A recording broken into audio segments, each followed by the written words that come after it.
Vice Chair Michelle Chan Brun Robert, Present. Anthony Alto, Present. Art Tolentino, is he online? Present. Yes, I am Okay. present. Thanks, Art. Robert Yu, Present, Chair.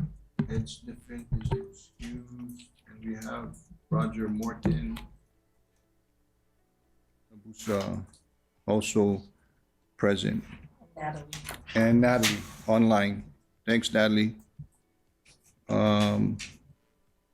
Okay, is there any public testimony on any of the agenda items?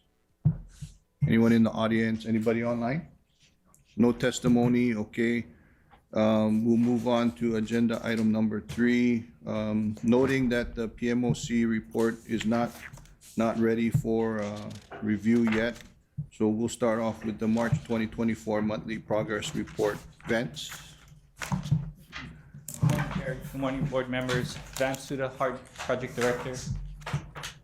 We can go to page 5 as we normally do. We'll go through the overall key items. So starting with procurement, city center guideway and stations. That procurement is ongoing. We did receive alternate technical concepts from the PLOs last week. The team is currently reviewing that.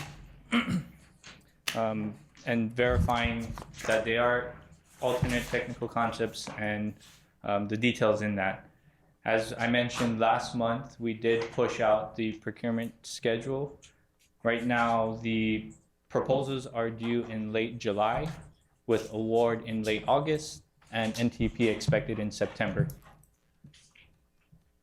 Moving on to design and construction, city center utilities relocation. So CCUR 4. Contractor continues to make progress. Right now, they are dealing with a box culvert in the Y Camilo Dillingham intersection, and that's what's holding up a lot of work. That box culvert design has been completed. It is under procurement currently, and that is expected in a month time frame to arrive. Once that arrives and they finish that work, that'll open up a lot of other work in that area. They're able to flip the traffic and get to a lot of the other utility work. So really waiting for that to be completed so that they can, wrap up and we can see an increase in production there. HTI Duck Bank, that's another one that is holding up some work. They are working on the new HTI Duck Bank so that they can switch that over and then work on other utility work in that area. CCR 3. That work continues. I think I mentioned last time that a lot of the traffic signal work is ongoing. We just got through a review from the State Historic Preservation Department in terms of some artifacts that were found near a traffic signal. SHPD just gave their evaluation and determination on that, so the contractor can move forward with that traffic signal work. Moving on to the airport guideway and stations. STG, the contractor, continues to work on the stations. I know in the report, it's roughly 99% complete. Contractors, we did a punch list walk with the contractor for Airport Station and Lagoon Drive Station to check the status and see if they're ready for interim substantial completion for those stations. There's some items that need to be closed out. There's an NCR that needs to be worked on. So we're expecting HIA to be complete by the end of this month for interim substantial completion. But with that, the core systems contractor is working throughout all the AGS stations. They just wrapped up a lot of the installation at Middle Street Station, doing cable pulling, device installation. They'll begin testing there. They're finishing up testing for the communication system at the Pearl Harbor Station, but they continue to move from station to station. STG has done a great job staying ahead of the core systems contractor to not impact that work, so that the core systems contractor can move forward. We are looking to have the core systems contractor start energizing the guideway in the mid-June timeframe. STG is currently working on finishing up track adjustments. We are reviewing the data. The subject matter expert has reviewed some of the data that has been provided, so they'll continue to work that. Once the track adjustments are done, Hitachi and the core systems contractor will finish up energization testing. Turn on breakers, verify energization on the track before they fully energize the track. And then a month time frame from that mid-June, say mid-July, we should see a train up there. They need to do initial train testing, clearance testing. They'll pull a train at slow speed up on the guideway, similar to what we've done on segment 1, clearance test to make sure nothing's obstructing the path of the train, and then they'll start slowly going into what we call vehicle test procedures, where they'll run the trains, verify that all the communications for the trains operates properly, and start integration testing. Still on track for late 2025 for operational readiness and handover to DTS. In the systems, PV 1, 5, 6, and 19, we are currently working on getting that packaged and completed to hand over to DTS for use in operations. One thing to note, and it's not noted here, but PV 20, the last train of the 20 train fleet, had arrived last week. Big accomplishment, big milestone for the team. Just want to give kudos out to the team. They've been working with Hitachi for many years now to get all these trains up to par, assembled, delivered, worked through many issues with the trains that we've talked through in the past. And to get that final train here is a big accomplishment and milestone for the team here. CCTV, I mentioned the CCTV and comms testing at Pearl Harbor Station, and they'll continue on to the airport station, and a lot of the SLAN network or station local area network is complete through the Goon Drive station. And as I mentioned previously, the core systems contractor continues to make progress throughout the 4 stations and the AGS segment. And that's all I have, and open for questions. Members, questions? Robert.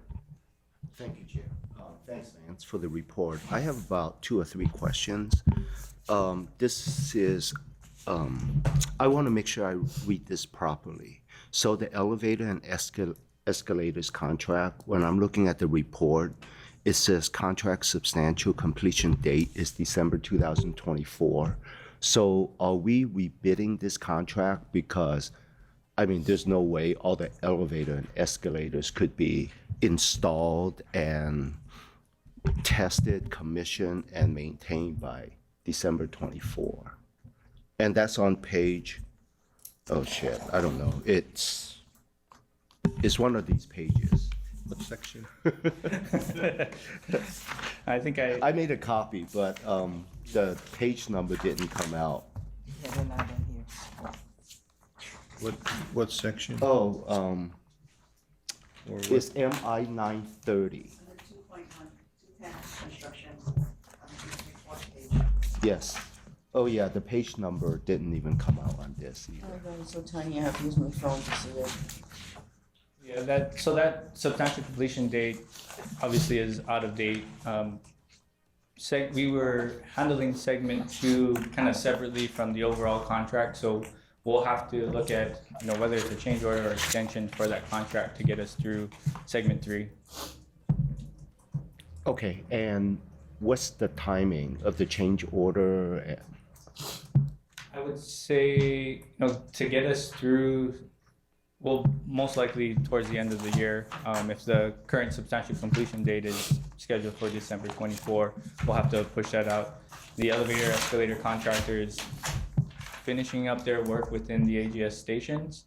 We'll need them to complete testing, which will run into 25. So we'll look at when we begin that, but I'm expecting towards the end of the year. Okay, all right. Okay, we'll keep that in mind. Let's go to section 2.10 construction, the D-bond contract, the core systems contract. Easy one. So you have the core system installation progress. It's green at 88%, orange at 12%. Then core systems testing progress, 47% green, 53% orange. Just put that into context. Is that what you are expecting? These are just percentages, right? It doesn't give any context as to whether it's good or bad. That's correct. That's just based on pure progress. Yeah, but is it good? Yes. Okay, all right. Yeah, if you think about the course, so this is just segment 2, right, for the up to Middle Street area. And you think about the I don't know, it doesn't say. It just yeah, says so core right system above the installation green, progress. the first bar, progress for operational readiness number 2. Yeah, green says core systems equipment installation completed. Yeah. So if you think about, this is for the 4 stations and that roughly 4 miles of guideway, all the comm installation, cameras, speakers, cabling, ATC, all the SCADA, FDAS, this is all encompassing of that. So, they're 88% complete. I think there's what's lagging behind is the SCADA installation, and that's attributed to interface with the fare systems contractor and the escalator elevator contractor. So getting to that last 12% will increase once we finish the fare systems.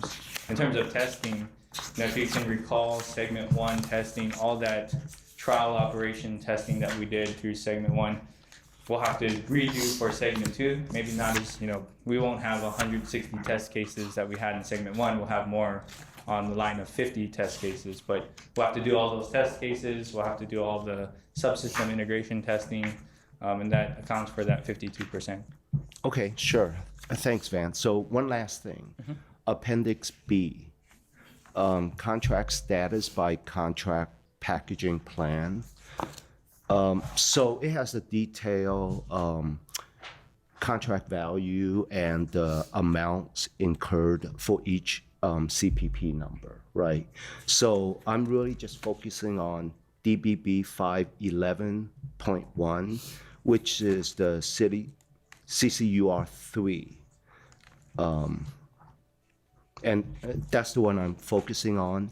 So it says the contract value is $239 million. Incurred to date is $63.5 million. So about 27%, right, incurred. So my question is, we're supposed to get CCUR 3 done by September, which is the substantial completion. It seems like we still have 73% of expenditures or the contract value remaining. Are we still on schedule? It's good. I mean, I assume it's way under budget, or whoever's doing the work is not getting paid, or they don't care about getting paid. So- I mean, we only pay 27%, and we're going to substantially complete the contract by September, which is, 4 months from now? Yeah, I understand where your concern's coming from. So if you recall, I think a couple of meetings back, we talked about the optimizations that were done through the downtown area from Halakawila and along Nimitz. Yes, I do recall So that yes. de-scoped a lot of work in that area. The team did a great job at looking at column locations, utilities that were out there. They did potholing to identify where utilities were actually at. And they were able to optimize that design. So if we didn't have to move utilities, or if utilities weren't in the right location, could it stay? Could we shift columns, by a foot or two in one direction or the other to avoid some of that work? That optimization will result in a deductive change order, which we haven't presented yet. Absolutely. And I think Nate, when he was here, mentioned that, and it's understood. So there's still about $173 million that's left, that's available in this contract. So is it, too early to ask what your changes are? I just want to make sure that come August, we don't get surprised with, oh, by the way, this hasn't been done yet. $173 million is a lot of money, with respect to whether you're going to pay it between now and September, or if you're de-scoping a lot of money. So is that something you could talk about now, the potential amount of de-scoping? We just want to make sure we're comfortable with And what you're presenting and what the numbers tell us. yeah, so we are currently negotiating with the contractor, so I don't want to share any of that information. Okay. But you can expect, that change order to come in the next month or two. Okay. And then I'll add, just and in addition to those optimizations, this contractor has kind of agreed to work on like a unit price type basis. So they're only getting paid for what they install, what kind of infrastructure they install. So there's been some efficiencies there in just their base scope in addition to the optimizations. And then there's allowances buried in there that was already under contract. So it's part of that $240 million that they haven't used.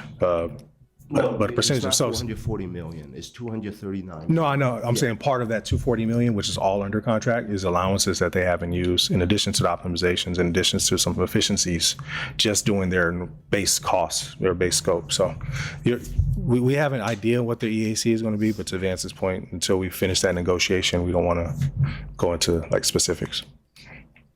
So that would be part of your, I'll just call it risk refresh. And if we look at that report, we would be able to see your assumptions and what the estimated EAC is. Okay, and the risk refresh report will be available. I know we have a PIC, but just asking, it would be available sometime this month or? So that's getting finalized now. Okay. No, I understand. Yeah, right. Yeah, when that's finalized. Okay, thanks. Thanks, Chair. Thank you. Members, any other questions? Yes, Michelle. Yeah, I have a couple. I'm going to just take them one at a time.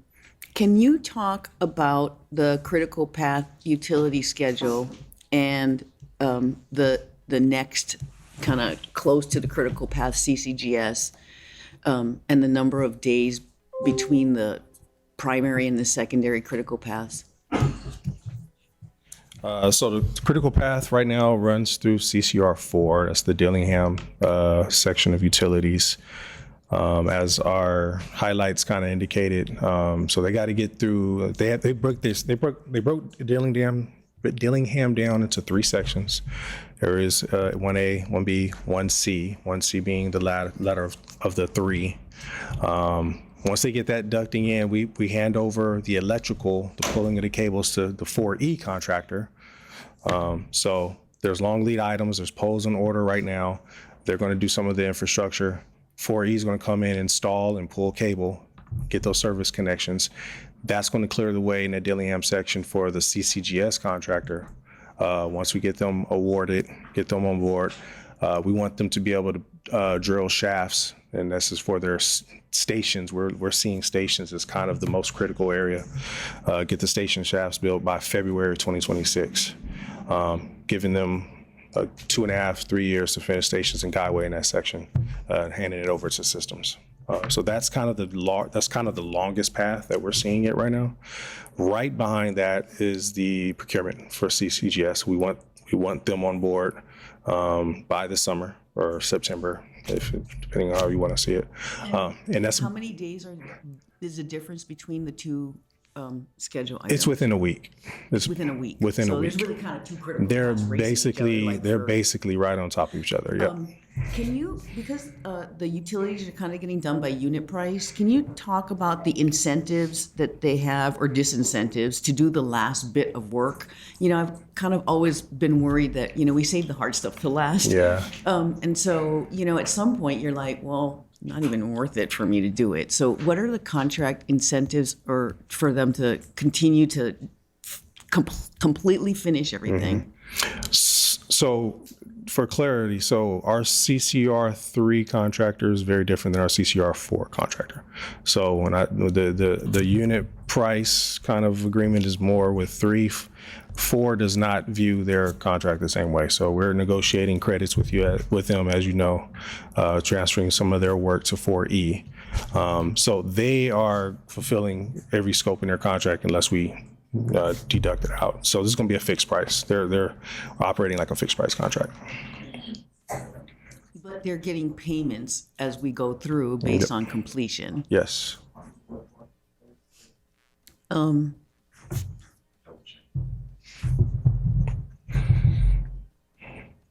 Can you talk a little bit more about the artifacts? Do you have any more information about the artifacts? I would have to check to see what we can share. I know there were some archaeological finds in that area where the traffic signal is. I don't know how much I'm able to say. What stops us from sharing with the public what it is? I know the artifacts and EV are always sensitive in terms of, what is talked Right. about and where I it is. totally agree. They're Yeah. sensitive. I'm just kind of curious, like, what's stopping Yeah, us from it's sharing a what we've. archaeological historic feature that was found near the traffic signal. I know it could just be a rock, right? We don't Yeah, know. it could be. I know what you're saying. Foundation, a Could wall. be like a pounder or Yeah, something, yeah. right? I get it. Yeah. But that's why I was asking, like, what you found. Yeah.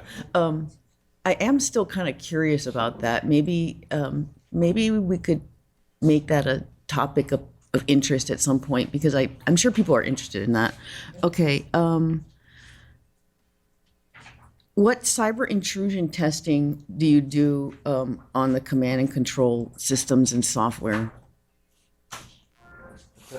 Good question. I know we do have testing and we ensure that we are secure. DTS does participate in that. One thing to note that the system is air-gapped from the outside world. So there's no outside connection into our system.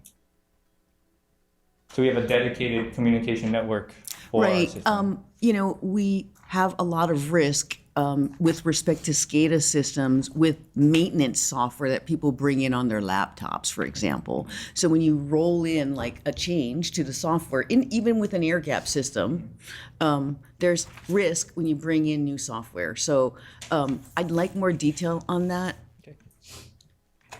Michelle, I know in the operations and maintenance side, very difficult to bring in outside. I mean, Hitachi's on top of that and has procedures to prevent the infection. Pretty stringent standards. I don't know, I just know that from the operating side. I spent my career doing the opposite side, kind of like breaking into all that stuff. So, it would be interesting to see what gets done, what Hitachi thinks is acceptable in terms of that. It's kind of turned into like a really big deal lately, right? And then the last thing was, and this is just a question for you guys, and I just like a personal answer. I would like a copy of whatever can be shared with me in terms of the draft contract and the boilerplate, contract boilerplate for the CCGS contract.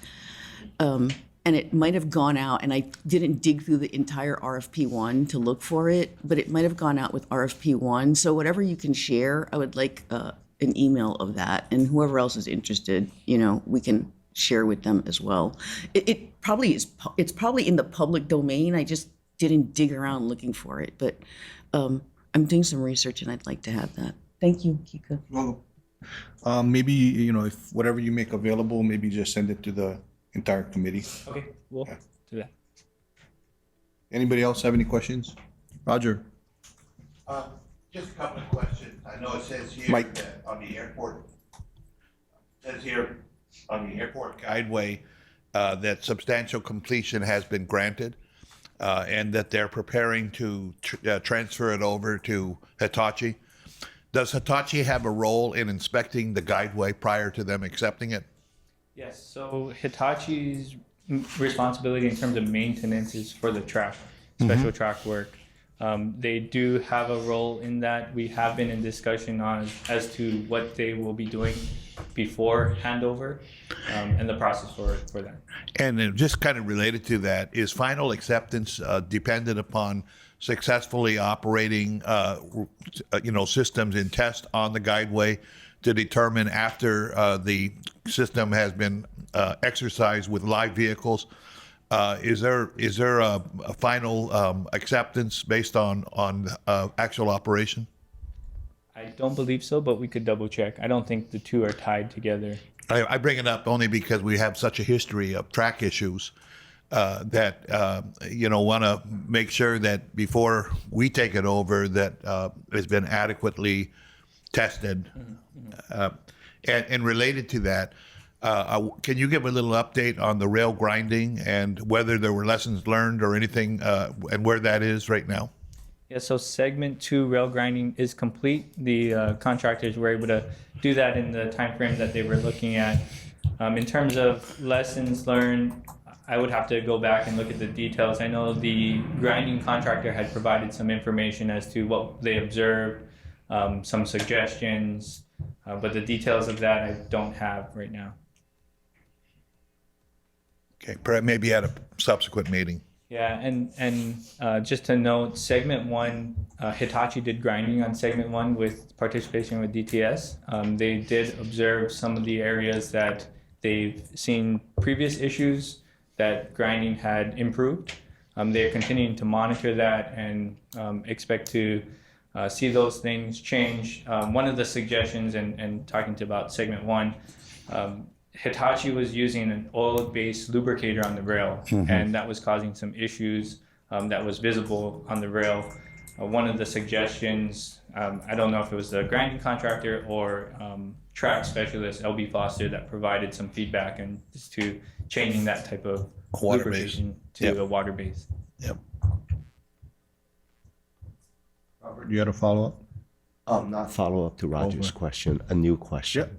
Okay, so Vance, this is an operations question, so, but it was published on Hart's letterhead. So we received from DTS a copy of what Hart put together for the East Kapolei Station Park and Ride. But the document actually says UH West Oahu Park and Ride. So, for us, when we were reviewing it, it got a little confusing because the UH West Oahu Park and Ride is different than the East Kapolei Station Park and Ride. So if you don't mind changing that because it's a public document so that so it won't confuse the readers as to what park and ride it is. You said this is a DTS document? DTS provided the document which was published in your letterhead. It's a hard document. I could email it Yeah, to you. that'd be You great. could just make the change. Yeah. Just put East Kapolei Station or whatever the new name is. Then at least it won't be confusing to our transportation people and to the public who may be looking at it.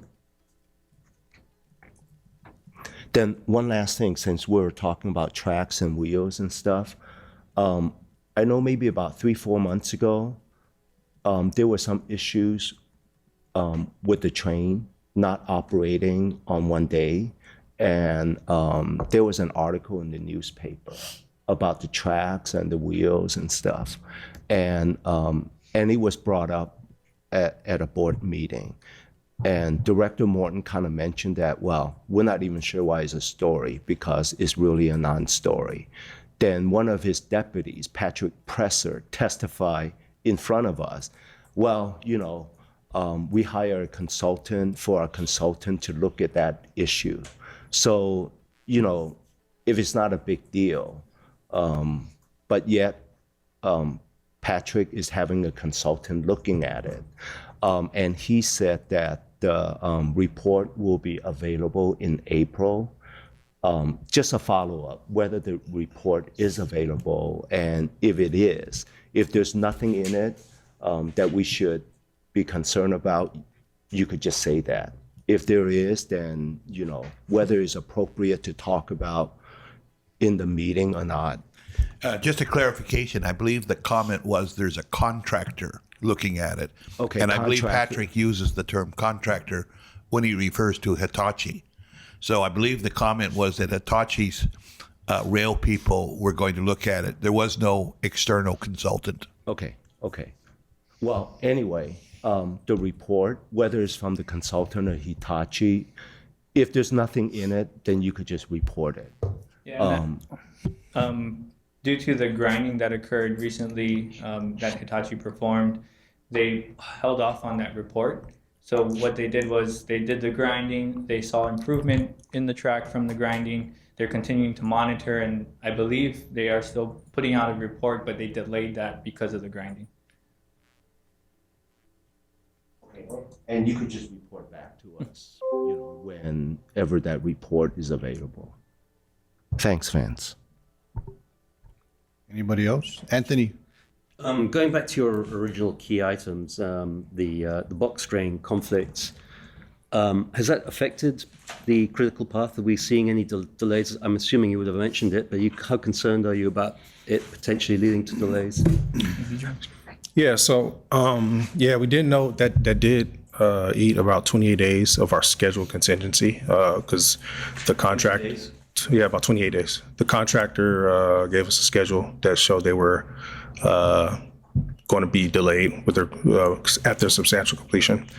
There's confidence, though, that once that conflict is cleared, that they'll be able to bring in the resources and they'll be able to catch up.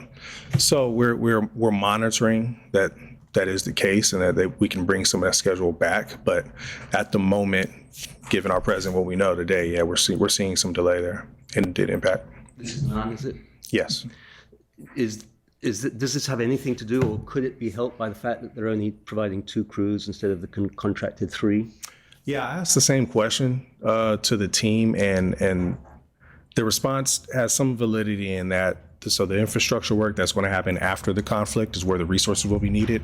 Until that conflict's resolved, bringing in resources doesn't necessarily improve that situation because the conflict has to be out the way first. So they've committed to, yes, the production that we need to see in the schedule to get back on track, they're going to bring in. But Potentially bring in another crew in order to catch up. That's essentially what you're saying. yeah, they have some pretty aggressive duration production going on do the install. So they're going to need to bring in the requisite amount of labor resources to meet that. Anybody else? Yes, Chair. I just want to clarify some things. I understand that Sandy is not the director of HR. So do we have a director of HR? No. Do we have a manager of HR? You folks are both managing HR? She's not. Yeah, so she's not, but, and they're co-managing HR. Is that a change? Because I thought she was hired to be the director of HR. Is that a change? She's always been the human resource specialist for. And she is a supervisor of another human resource specialist? Two more human resource specialists. And we have a vacancy out for a human resource director? She would be the ASO. So as I understand it, and I didn't know that you were co-managing, so you and Sandy are co-managing HR for HART. Yes. Okay. One of the questions we had earlier, and I think it came up early on, was that it almost seems like a conflict that you would be the head of HR because of the fact that if we're looking at exit interviews, which I think is an integral part of what we need to look at, I don't think it should be you. I don't do any of them. Sandy does them all independently. I have nothing to do with that. So I guess why do you need to hold the title of manager of HR? Title, Manager. I'm just helping her because we don't have an ASO at this point. So where is it in the staffing puka? What is the ASO? Is it ASO called something else that I'm looking at? I don't see an ASO. It's not listed there.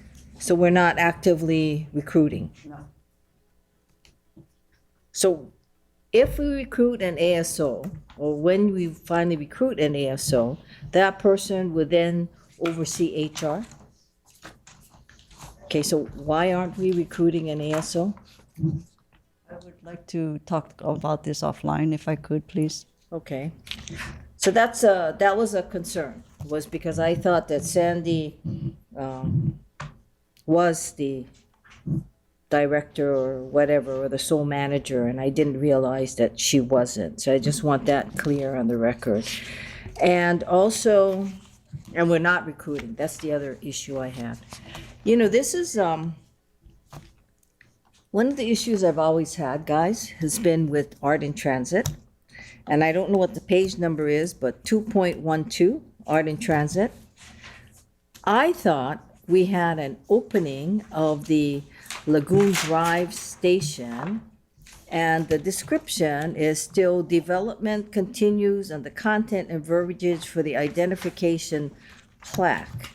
So are we saying, I guess I'm trying to figure out which of these are actually done and which of these are we looking, like I think Mamoru Sato is not done, but it's the same comment.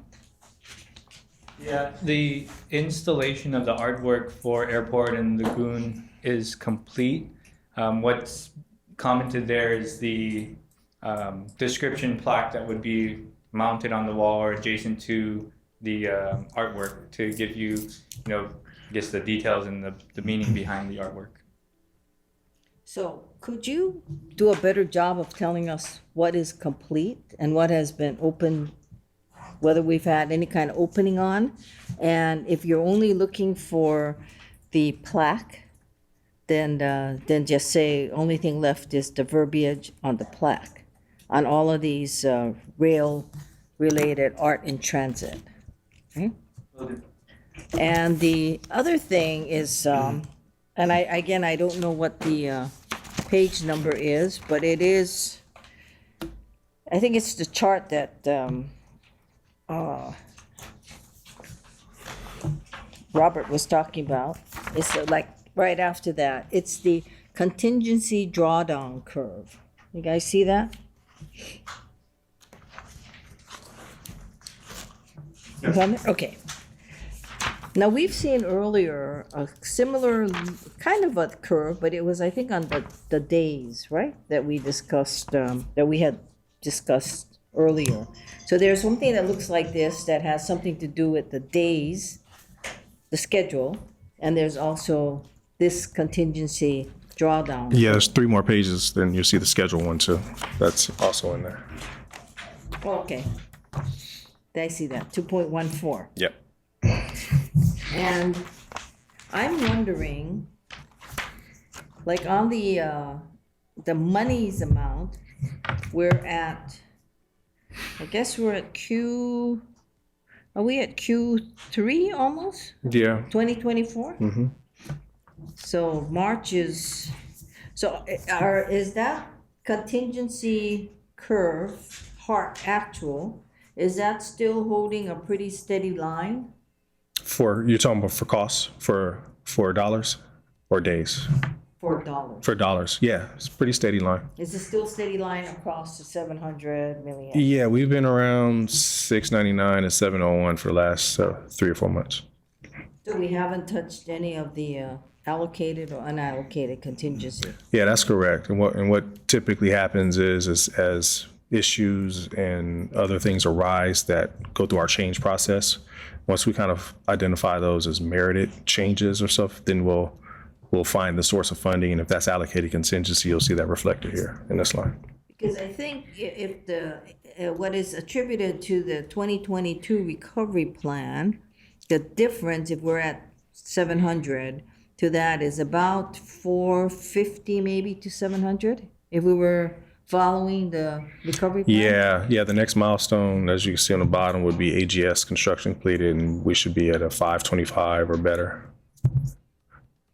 Okay, but I don't think we're gonna be drawing down in Q3 2024 about No, 250 I million. don't suspect so, no. So we're probably still gonna continue. Yep. Right?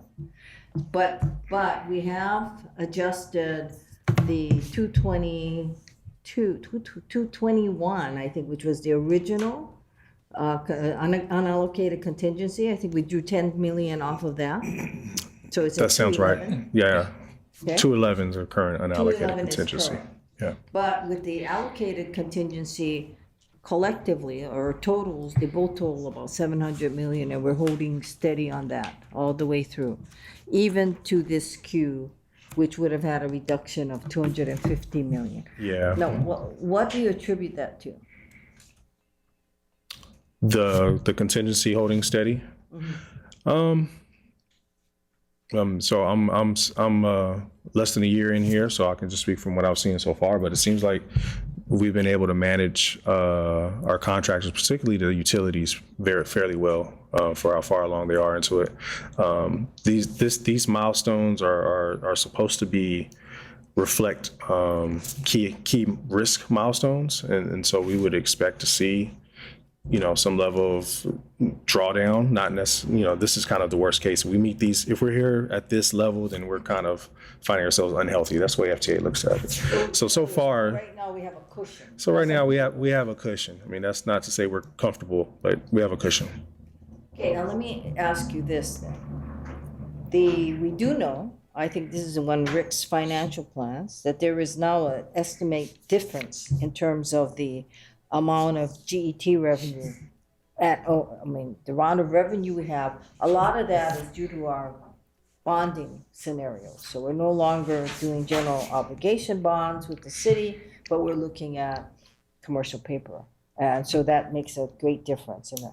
I just want to be clear that none of that savings is reflected in this. That's correct. None of that's correct. So if we are, say hypothetically, experiencing now about a $300 million more than what we anticipated in the recovery plan because of the methodology of financing, we are actually total maybe about 500 and something million dollars better than what we had anticipated in the recovery plan. Would that be a correct statement?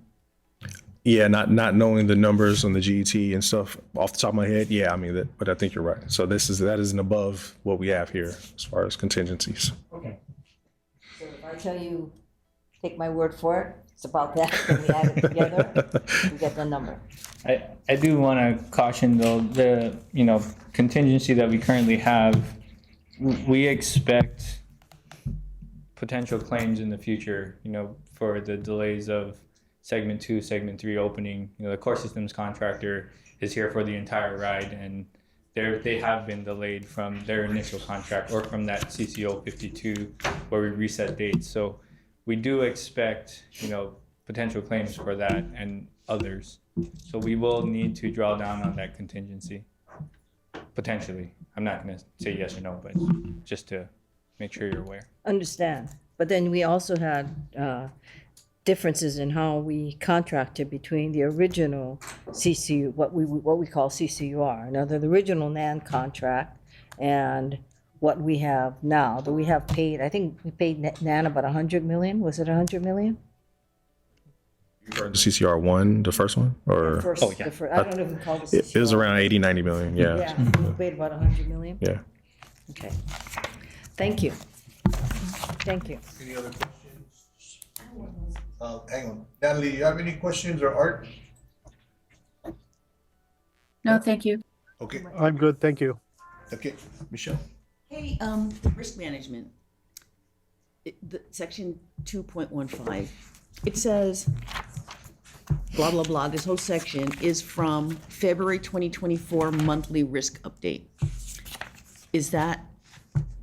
Did the monthly 2024 monthly risk update, is that the same data that you're using for this joint HART PMOC risk analysis? The risk register data that you're seeing is prior to the risk workshop. So including all of the entire section, including all the risk analysis, project costs and everything, correct? The curves and whatnot, that is output from the risk workshop. The register data is not. Okay, so the Yeah. the stoplight chart yeah. things are previous information Yes. that needs to be updated. Section 2.15.5, which is the curves. Right. That is the brand new data that, it might still get tweaked a little bit. Yes. We don't know, but that just came out of the risk analysis. Yeah, so it's post. Okay. Yes. Can you talk about the CCUR4 scope optimization? Because I assumed, and I guess it was just my problem, that opportunities were green, not red, but it has a very high opportunity score. And this is the, when I keep saying, and then a miracle occurs, right? This is the, and then a miracle occurs, and it has a high score, but I was assuming that was a kind of a positive thing, not a red thing. Is that, am I see. mistaken? So let me just confirm. So you're talking about on page I don't have the 44. page number. Okay. But Yeah, on the top, it says the scope of optimization and the red, yeah, that one right there, right? Yeah. Okay. Yeah. So that is a opportunity for us that we're Right. trying to leverage. Yeah. As you redo these charts, can you I don't know, make the other quadrant or something? Because I think opportunity should either have a negative score or something, but it's not Yeah. really red if it's an opportunity. Yeah. It's kind of a green, right? No, I understand You know what you're saying. I do. think red should be bad, blue should be best, right? Yeah. So let's Understood. not confuse everybody. So yeah, so for clarity, so then that box, that section that you see there, those 3 items are all opportunities. Those are right? all Yeah, opportunities. so you can make them different shades of whatever you want to do. Yeah, but don't we'll be use clear. Yellow and red. Okay, so Noted. cool. And thank you. And I wanted to just make sure I understood which data was on which page, Yeah. because we're kind of in the middle of this Yes, right now. yeah. And next month will we in the because we're kind of a month behind, right? Right. In the next report, will we see pretty much nearly finalized results from the risk analysis? I think that's fair. I think we should. Yep. The last thing is I wanted to add to my request for the CCGS information. Can you add to that? We spent a lot of time when we were trying to understand what the scope of CCGS was, trying to allocate risks to each side, right? Government risk side and the contractor risk side. Can you provide a summary of the major risks that the government is carrying on its side? I mean, there's normal things like, weather or, pandemic or whatever, those kinds of things. So I just want to make sure I understand what major risks the government continues to carry on its side, because you have this register somewhere, and maybe the top 20 or a page of them or something, because those things actually went out, right? You're responsible for delays that you have under your control. I'm responsible for delays that another contractor might have forced you to have, or weather or what, and then some weather's covered, some weather's not. Try to do some kind of summary. It doesn't have to be perfect, but I would just like to understand what major risks the government continues to carry, because in addition to Hitachi claims, the CCGS is a large contract, and the government has allocated and unallocated reserve for those kinds of things, and I just want to know what's kind of what generally falls under those kinds of things. That's all. Okay. Can I ask? So you want a kind of risk register separate just for the CCGS contract? No, I want the results of the previous analysis that was done before you put out the RFP for CCGS, when you were weighing what risks who was going to carry. Who's best to manage it? Right. Was it government Who's manage best to it, manage contract manage it? Right. And you Not want to what you could add that if you want, not what the level of risk is, but what the actual risks are. We're going to carry, as the government, we hold schedule delays based on other impacts, other contractors. We Okay. hold, if they find contamination. We hold if, those kinds of things. Okay. Give it your best shot and send me some email if we can help clarify it. So yeah, we'll take that action and we'll look at that. We do want to double check with CORE because it's an active procurement on that information before we share But I it. think So it was done before the procurement, and we told everybody, because it's got to be in the RFP. You're responsible for this, we're responsible for this, or maybe it's not said, but it's you're responsible for this, and everything that's not you're responsible for, we're responsible for, right? yeah, Okay, take that thank action. you. Thank you. Members, last chance. Okay, if there's no other questions, I just want to congratulate Vance for understand your position is permanent. And I just want to say, you know, I personally believe that, you know, you guys seem to be moving into the roles pretty well, so, and have a good grasp of the information. So Vance, Corey, appreciate it very much. Okay, thank you.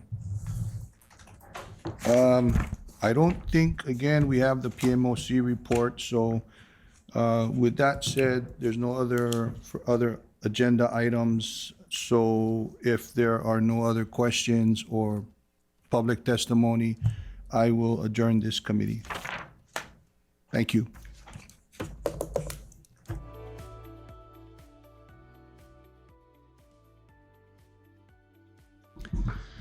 Thank you. Good morning. It's Friday, May 3rd at 9:30 a.m. and I'm calling the meeting of the Government Affairs and Legal Matters Committee meeting to order. I'll start by taking roll call. I'm the chair, Anthony Alto. I'm present, obviously. Ed Sniffen is excused. Michelle Chun Brungraber. Here. Roger Morton. Present. All right, so we have a quorum. I note also that we have Chair Colleen Hanabusa and Vice Chair Kiko Bukowski with us, and the Executive Director, Laurie Kahikina. And we also have, do we still have Art? I see Natalie there. No art. And we're also joined by Krista Lanza. So first off, is there anybody in the public who wants to testify either here or online? Seeing none, we'll move to the first item on the agenda, which is City and County of Honolulu acting by and through the Honolulu Authority for Rapid Transportation versus Victoria Ward Limited et al. Civ number 18-1-1564-10 JMT.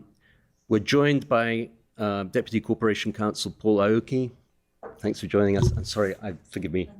And Lindsay Orman. And I believe this item is probably going to have to go immediately into executive session.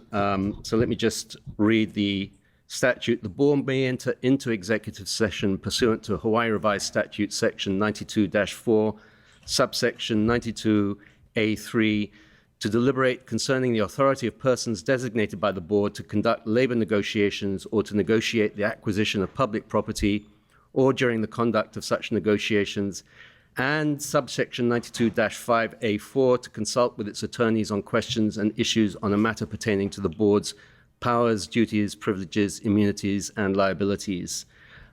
Could I hear a motion, please? So moved. Do I hear a second? It has to be you, Michelle. You're a committee member. Yeah.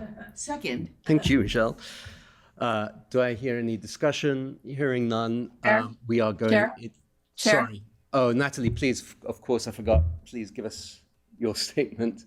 Thank you. Yes. So I understand I will not be allowed to be in the executive session due to not signing the conflict of interest and a difference between Corporation Counsel and the Attorney General's office. I do have a request, however. Sometimes what happens on these particular items is that the media will ask questions later and they will get information that is not, noted in the open session. So I ask that whatever information you discuss that you may be allowed to release in the public, that you do so in the public session after the executive session. Thank you, Chair. Thanks, Natalie. As I understand it, it's actually required by statute, but yeah, we'll try to make sure that we release.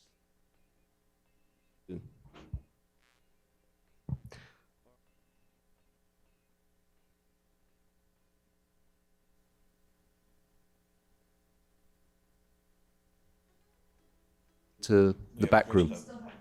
Oh, that's right. All right, so we're going to have to, is there anybody here who shouldn't be here? Sandy, sorry.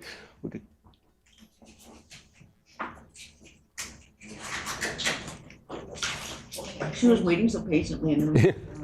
So I'm going to. Somebody has to move for Natalie. Yes, I'm trying. I'm already on practice. Bear with me. There he comes. He can do it. Oh, Natalie's fine. Oh, she moved herself. She's strong one.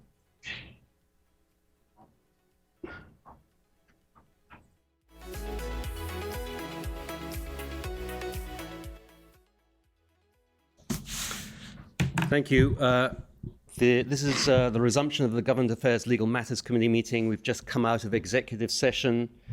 By statute, I have to give you an update to the public, but we're not able to share too much information. We can say that our attorneys gave us a status update about the current state of the negotiations with Howard Hughes.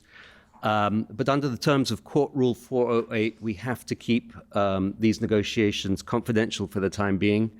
The only other thing I would add is that we've heard that the executive director has been very helpful in these negotiations, and I thank her for that. Okay, and with that, it's 10:05 and we are adjourned.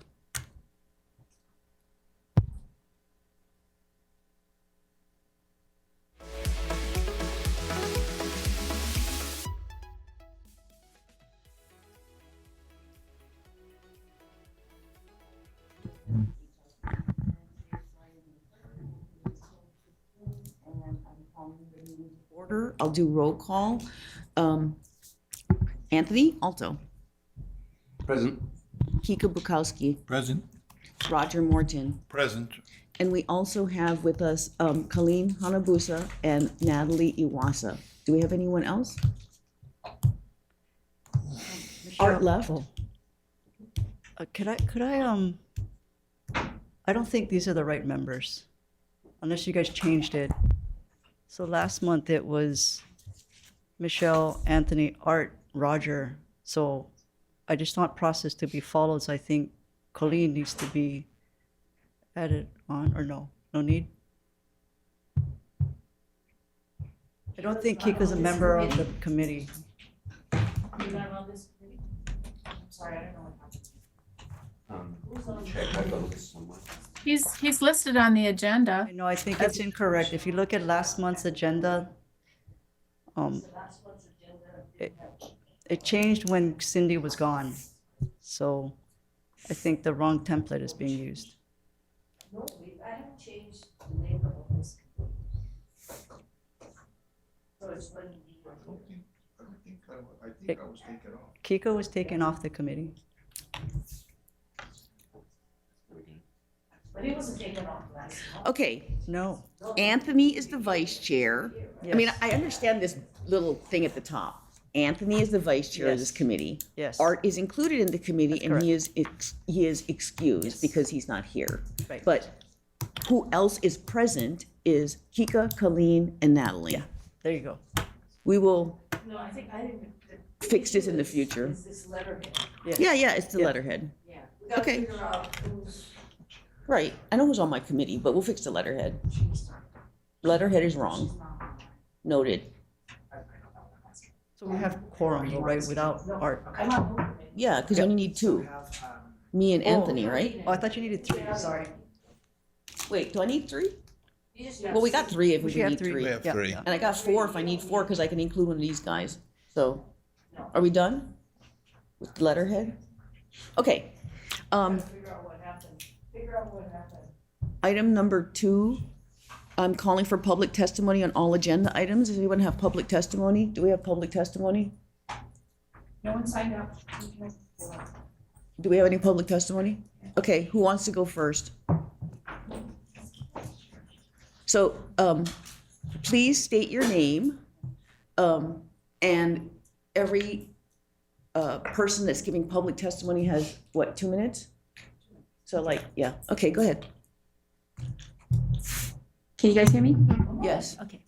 Hi, I'm Gina White, and I've been with this project with Hart for 8 years now.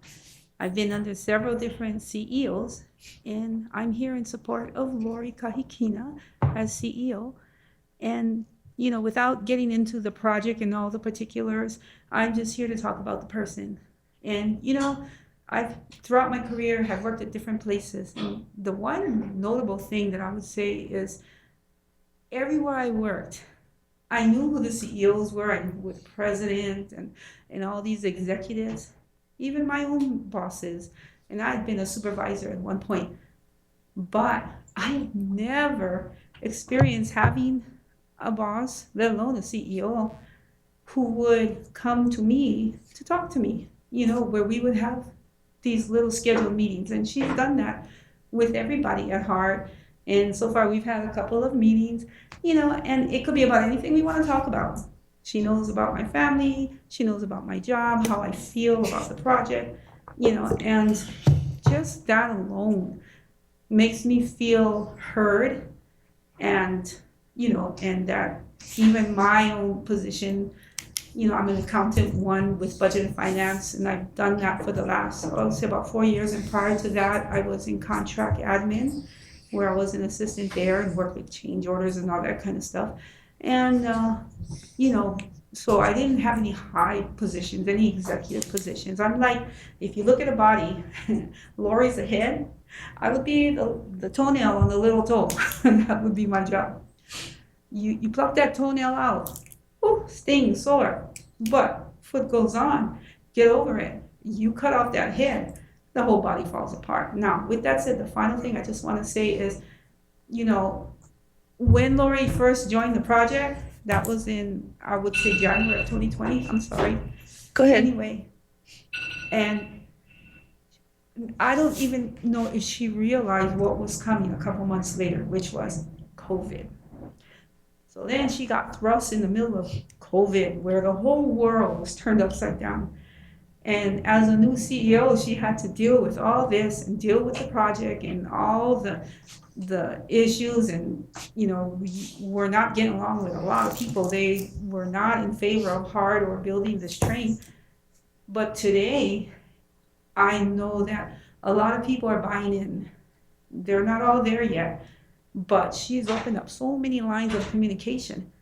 The final thing I'm going to say is, when I used to catch the bus before Lori's time, I wouldn't wear this or this. I would be ashamed. I would feel like when I'm getting in the bus that I'd be wearing a trench coat, some shades or hat, slipped to the back. I didn't want nobody to know where I work.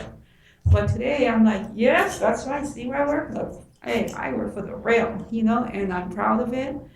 And, so that really matters. And I know a lot of the issues is concerning human resources and concerning getting and retaining workers. And, you've got people coming in from the mainland, and I know they have a heart for the project. No pun intended, and well, maybe intended. But anyway, but I don't know if they have that same passion as someone who's from here. And that's why when Lori became the CEO, she's someone who was from here. Dan Robbins, no. Before that, Murty, no. And rest his soul, he's gone beyond. But even Grabowskis, these are guys that when their time is done, they're going to go back home somewhere. But with Lori, she's from here. And I feel like when you're from here, this project, it takes on a whole new meaning. And, I've heard you guys talk about it. You want local people to be in charge. You want to get them in. So, anybody out there in the world, watching, this is a great place to work. I feel like it's one Ohana. And I never had that feeling before. I worked at HMSA, no bad if HMSA is watching. It was great working there, and I worked over 26 years. But only until I worked here. And so even though I may not have the top pay in the company, even though I don't have a top job, I may not even be promoted. But I'm happy, and I love what I do. And so that's it. That's all I got to Great. say. Gina, thank you for taking the time to come today and make a public statement. Thank you.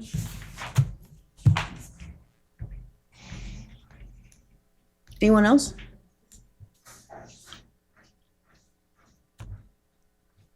Hi, good morning. My name is Fred Burgess. I a city employee for 40 years, senior supervisor at the Refuse Division with Environmental Services. I was working under Lori Kaikina. I could take 10 minutes, but I don't try to make it in 2. One of our issues we had in the city was bulky item trash collection. It was a problem. It was a major problem from the past administration, where the public was allowed to put anything and everything out, and the employees would pick it up. With that said, it was causing us to not finish the areas because people were putting out their whole houses when they renovate condominiums, was renovating the whole condominium, putting everything out. And we only make 2 loads a day. Well, we finish, fill up the truck. So one stop would fill up the truck and we'd have to dump and we're done. We wouldn't be able to finish our sectors. When I went to a building in Waikiki and it was an ongoing thing, every week, the whole building, the whole sidewalk was filled with bulky items, ice boxes, everything. They're renovating the whole condo. And finally I said, you know what, this just has to stop because we're picking up their rubbish that people are renovating and they're not even paying.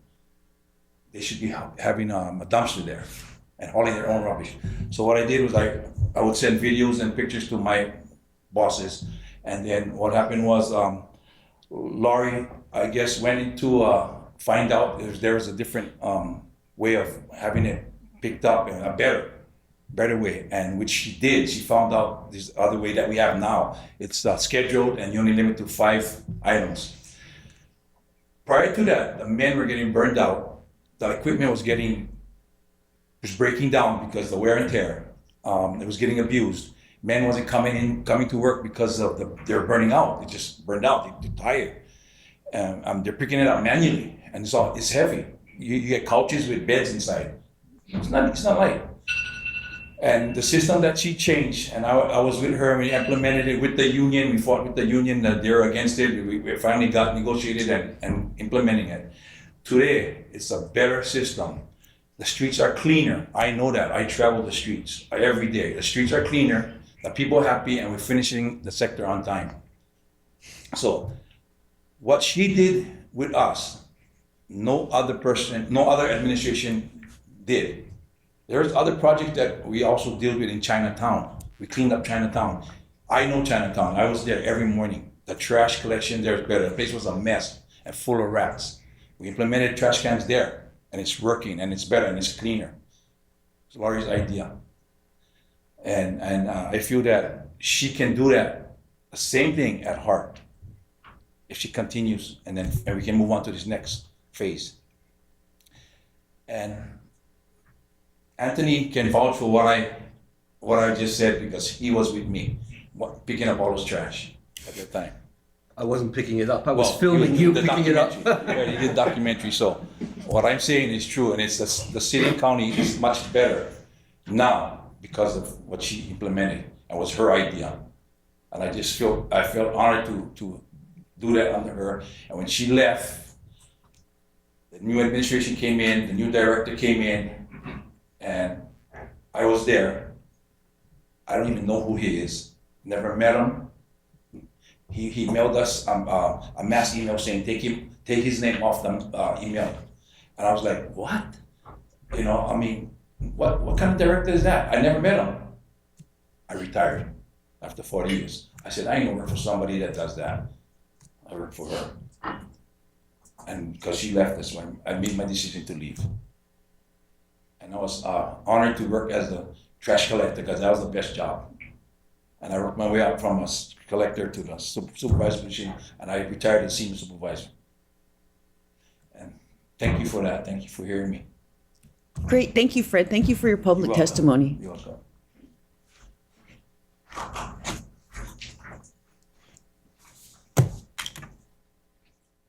Good morning. Good morning, Chair Boongrapper. Good morning, Chair Hanabusa. Good morning, Hart Board.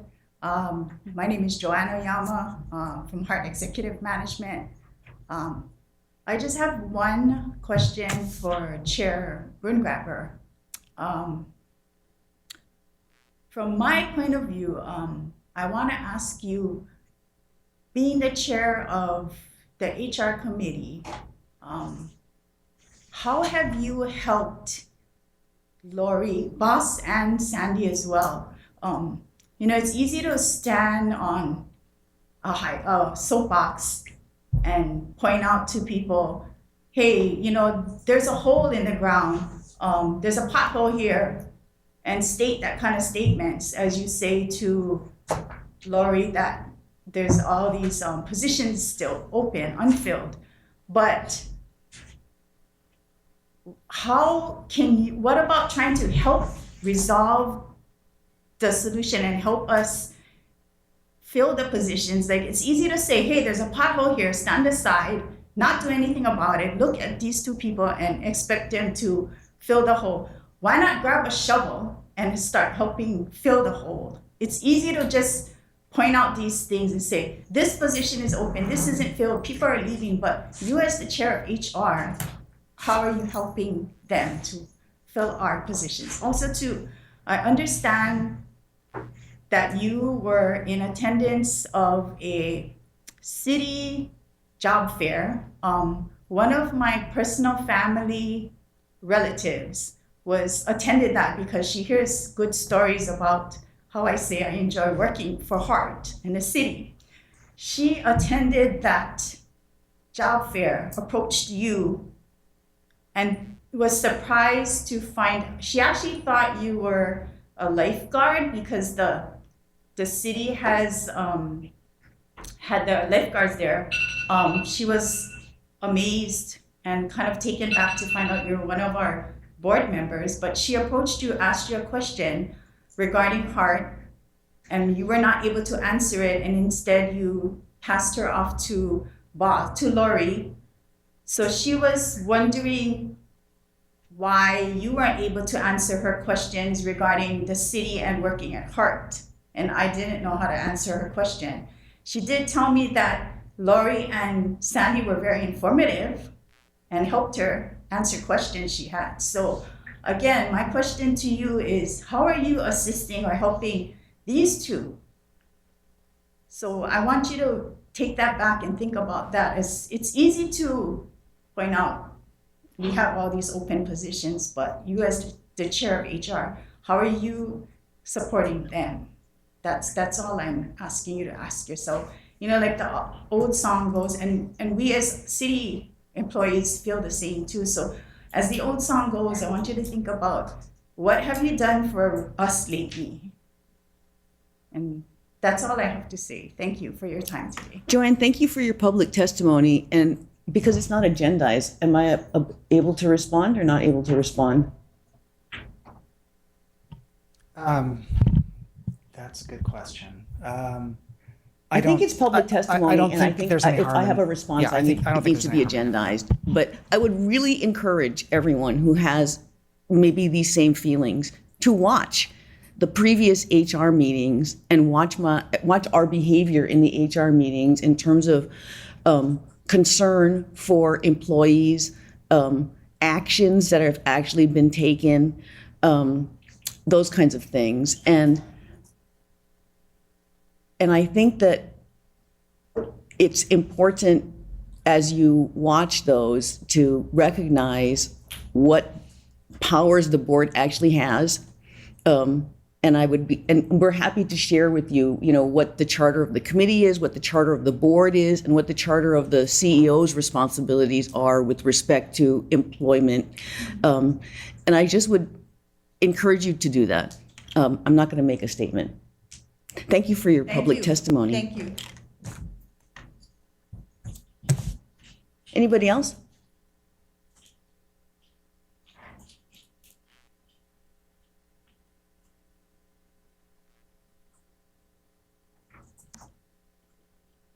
Hi, everybody. Sorry, trying to get over a cold. My name is Dolly. Last name is Moy, M-O-E. I work for the CE&IT. When Lori first started, she sent out a survey. Nobody did this at all. And she wanted to know what our thoughts were, what we wanted to see, and it was a pretty decent survey. And she also did safaris. She met one-on-one with us because she wanted to have an idea of what she could do, because beforehand, Hart wasn't very transparent. How we found things out was through the news. So when people asked us stuff, we repeated what we heard on the news to other people. Lori is totally different. She keeps us informed in staff meetings. She, shares things with us that are discussed, in like her meetings with the cabinet, and she's gone way beyond other CEOs that have worked for her. She walks the walk, she talks the talk, and she walks the walk. She works really hard, and she's striving really hard to make sure that the project is completed successfully within the deadline and within the budget. And she wants all of us, we're a whole team, to make sure that it's done successfully.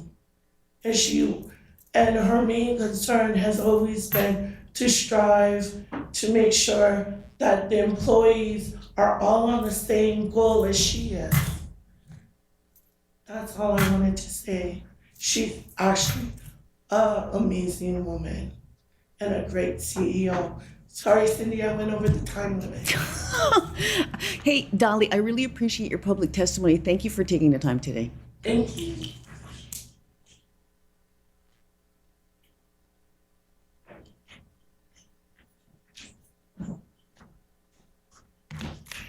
Good morning, Doug Herring. I'm an engineer with the city and county working for Hart Core Systems.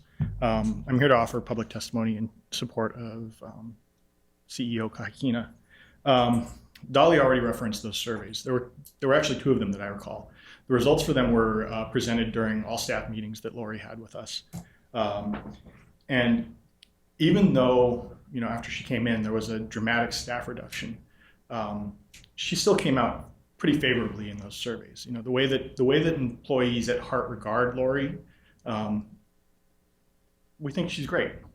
This is from talking with my coworkers, both city and consultants. She's generally regarded favorably. Yeah, you've got a few people that are negative, but that's true in any organization. There are issues with staffing, but those are across the city. Previously, city jobs, we got benefits, right? We took cuts in pay to get benefits. Well, you know what? Private sector, they're getting benefits now too, and they got better pay. So I've been offered other jobs. I've chosen to stay here because I believe in this project. I believe in Lori, and I believe in her leadership on this project. She holds us to a high standard. We have to perform. We can't break deadlines. We can't let things slip. We can't be the reason for delay. She holds herself to a high standard too, and we respect that. We see that, we respect that. The focus is on delivering, and she's done that. She holds the contractors to a high standard too, and the result of that we can see is a 99.5% service availability in segment 1 in the first year of operation. You talk to other transit agency personnel, they're like, that's really good. That's incredible. I don't know that we would have gotten there under any of the previous CEOs. They all, I know Andy Robbins tried really hard. I know Murthy was a really good leader. I don't really know too much about Grabowskis, and Mike Formby was sort of a caretaker. But Lori got us there. Lori's the reason segment 1 is operational today.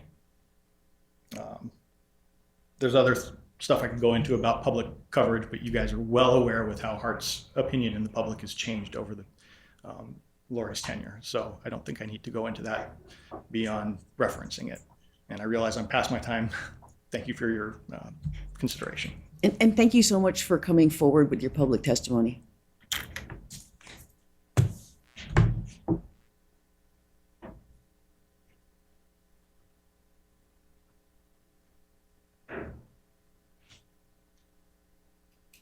Anyone else? I have been requested to change the order of the agenda items and move item 5 right after item number 3. And so we will do that so that we can have a better flow of the meeting. The other thing is that we are deferring item number 4, the executive director and CEO's contract, to a future date. So let's move on to item number 3, status of Hart's effort to recruit and retain employees. Good morning, Chair and board members. Sandy Aguilar, Human Resources Specialist. I'll start off with providing you an update of our head count. We currently have 39 employees.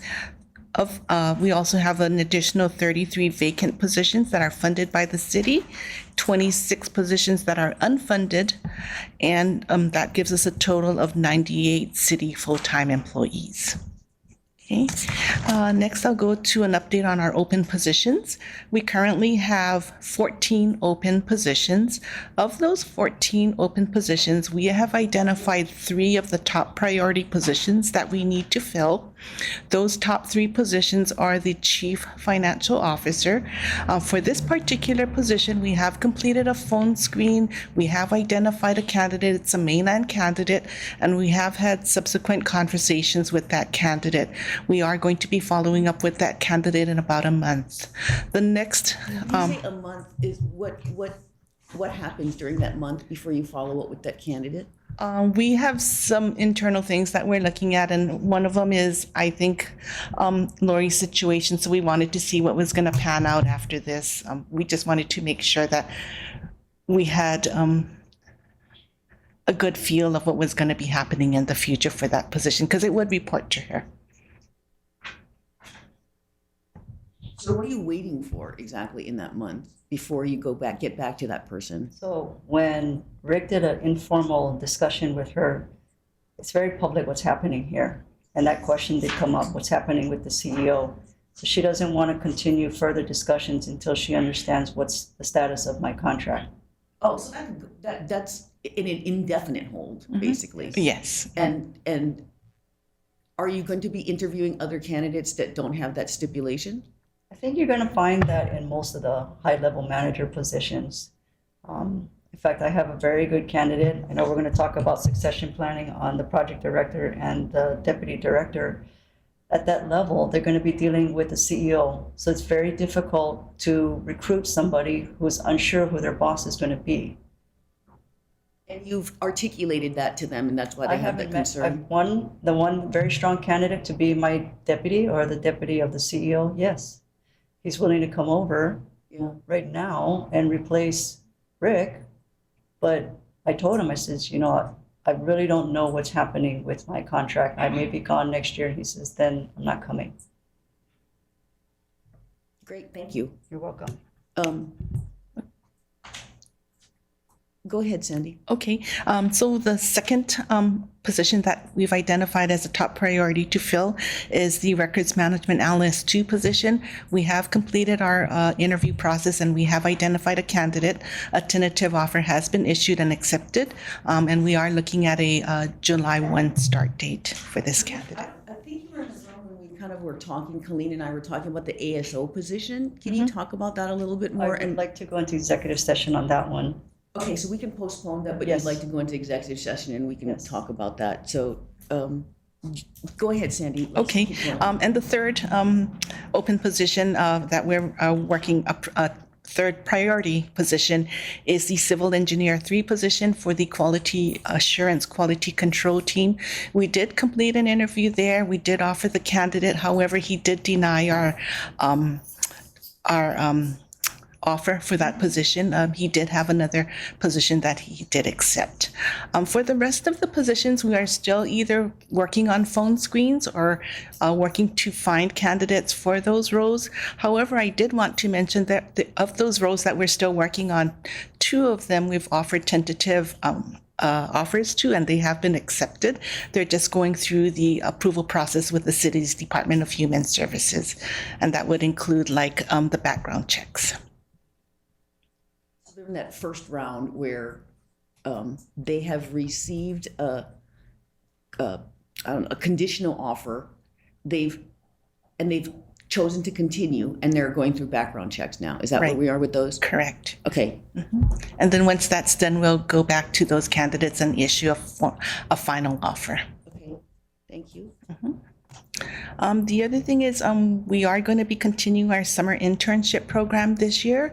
So we have broken it down into a business, accounting, finance team, and then engineering team. We did locate a candidate or student for the finance team. An offer is going to be, we did do a verbal, it's been accepted, and we're working on a final now, and we're hoping to fill that position early June. And we're still working on the engineering students.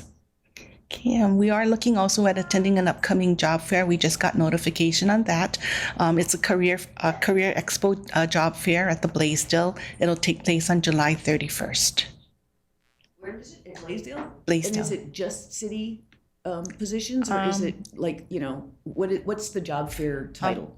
It's Career Expo. So I think you went to the one the last time, couple of months ago. It's the same format. Yeah, I might be here. Yeah, I'd be happy to attend if you're willing to have me. Go ahead. Okay, so that's a summary of our open positions here.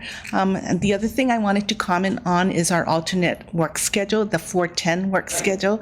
So for that one, I've completed a draft. It's under review right now for issuance to our employees. We're hoping to target maybe early June to get that implemented. But this was negotiated, what I recall was this was kind of getting negotiated with one specific bargaining unit. Is that correct? Or is it like all the employees can kind of like choose to request that they go under this new kind of 410 thing? All. They All. yes. It's all. Yes. Okay. Except for the excluded managers. Right. The city does not allow this. Right. Yeah, that's really great news. I think that those are the kinds of things that help give flexibility to the employees if their leadership allows and their job allows that to happen. Okay, so I think that concludes my portion of the recruitment section. Are there any questions? Go ahead, Roger. On the quality assurance manager, you said it was a CE3. It was a 3 position. That's Yes. that's a non-licensed 2-year experience. Is that about right for the experience requirement? Yes. When you recruit for that position, at what range do you offer? We are. This is like a civil engineer 3 position, so we follow the city's. I mean, do you start? The city allows me to have a range of offers that we ran and we have. Yes. You know those terms. We Do stay you with. start I'm asking, do you start at the entry level step? Is that what the offer is? We have a range. It depends where their experience is. So we follow the steps. That the same thing with the unions. Everyone had like 2 years experience. Let's say is step E or whatever, and then so we follow that. Potentially, if they had experience, you could go up to H or something Correct. like that, following the guidelines. That is correct. Okay, is that pay an issue for a lot of like the unfortunately your candidate declined? They got another job. Was that another job paying higher? No, because he was when I first did a phone screen with him, the salary was within his range. Okay, thank you.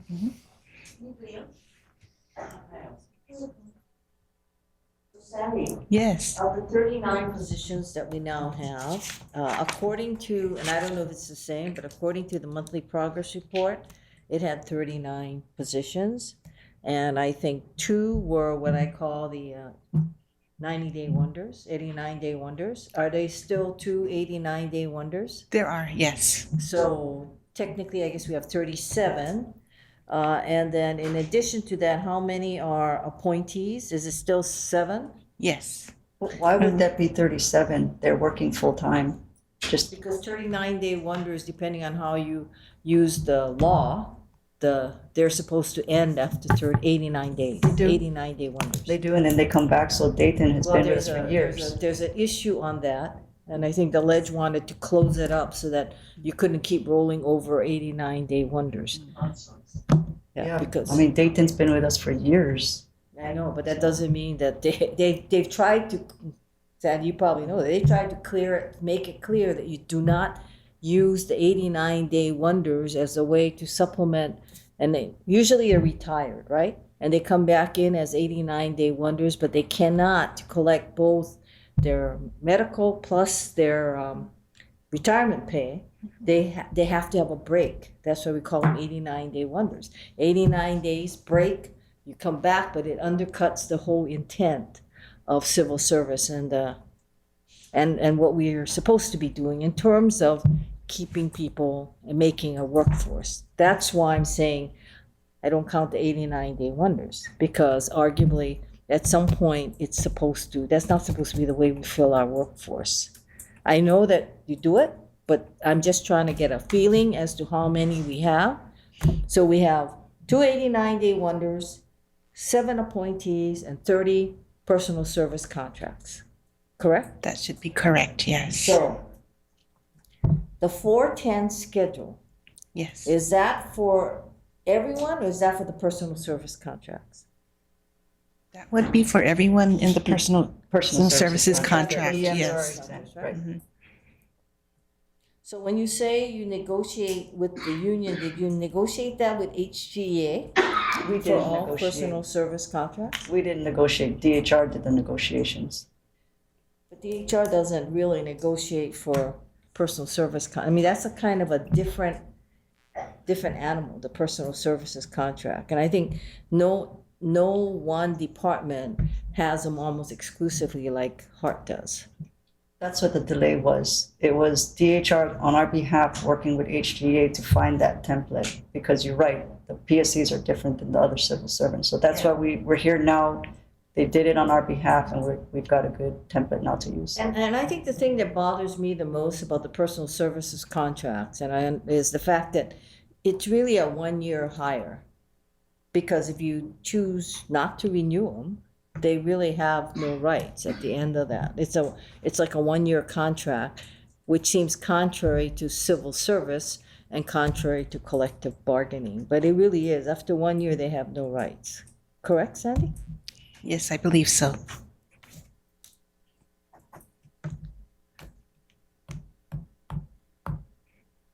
So what made those 3 positions the top priority? Because, finance, I call it the Hazama position.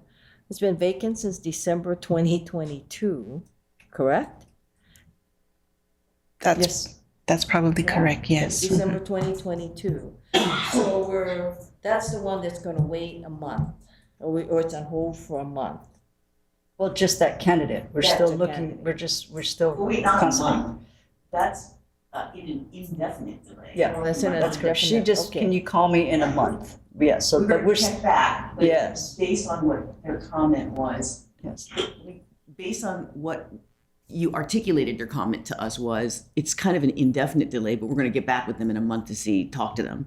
But I think Michelle asked the question whether or not you're recruiting others. So you are also recruiting others who may not have this condition. Is that correct? Correct. We are recruiting for all of the 14 positions that we have. But this one too. So if we have other candidates, there was 2 candidates, strong candidates, Sandy screened and she gave it to Rick. I'm not sure what happened with the second one. I think he felt that person didn't have the qualifications, but the one he felt did, that was the feedback from her. But we are not stopping. We're going to continue to keep trying to find good candidates. Do you know why? Since December 2022, we've had such a difficulty in fulfilling the Director of Finance position? And it has nothing to do with your contract because this is No. 2022. It's the candidates that are coming in. Sandy screens them, Rick screens them. They don't have the qualifications. So we just don't have people who are applying that meets our qualifications. That's amazing. It's almost going to be 2 full years and we don't have people who meet our qualifications. It kind of speaks to succession planning, where if you don't have one, you kind of have to grow one, but. That's the intent. Okay, thank you. Anybody else? Yay, alternative work schedule, thank you.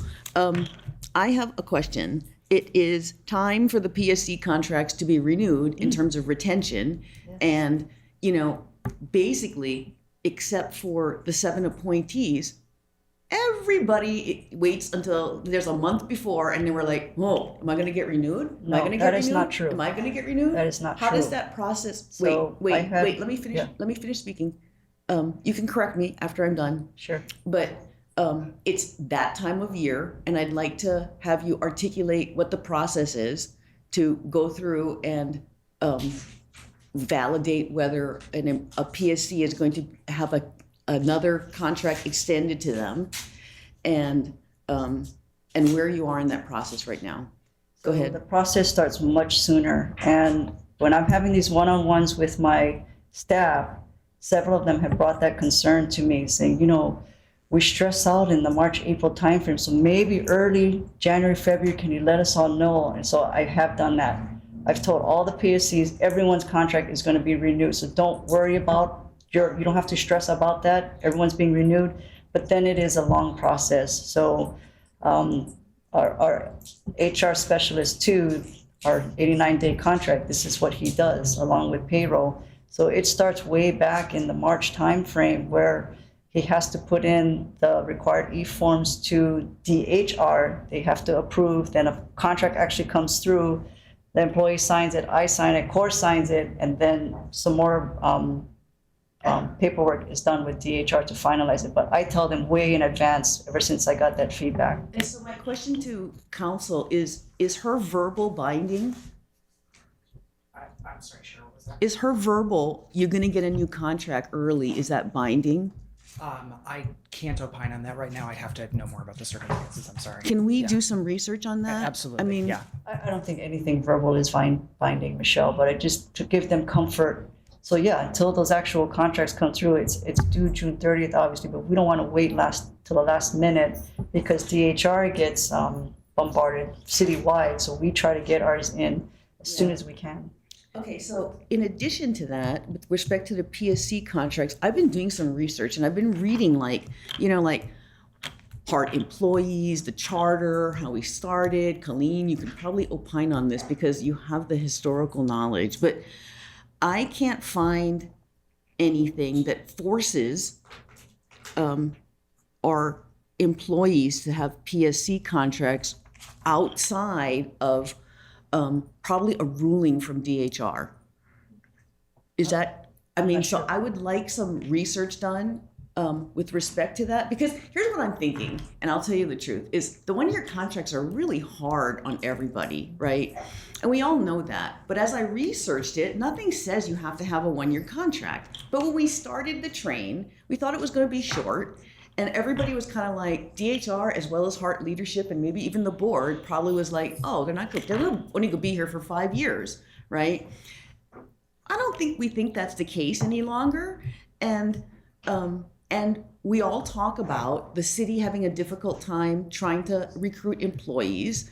And so because the entire city is short employees, I can't imagine that even if HART is finished, it would be that difficult to place an employee. So I think I would like some research done on the original way we created the PSCs and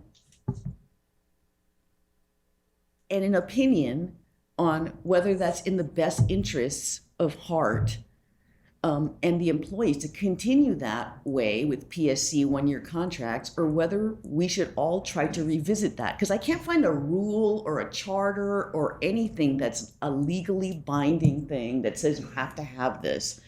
And so there might be something that requires us to do it because DHR ruled it, but I think we just need to do some research because I wasn't here. Colleen, do you remember anything about that?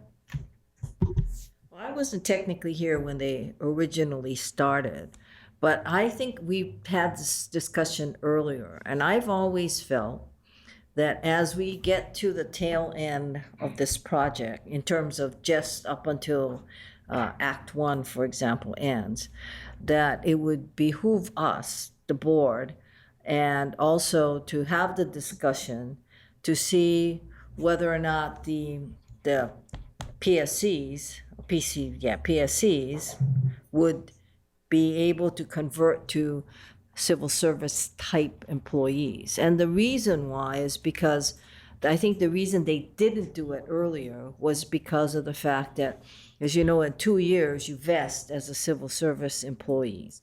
So when a lot of them came over, there is something in the charter about when they came over from the city to become rights. No, they lost the rights. Oh, they did? After, when they became HART employees, they lost their civil service rights. So, and then when they were hired after that, they were hired as PSCs. I think that it's time, we should have a discussion on this as to whether or not, because we're talking about 30 individuals right now, 30. These are the guys who have been loyal to this project, and if they don't want to become city employees, they can figure out a way for them to opt out. But for those who want to have a career, which is one of the things that we've all talked about, is a career. Benefits that come with Right. that. They get the benefits. They get the benefits because they're city employees. So the question is, what they don't have is basically the tenured position.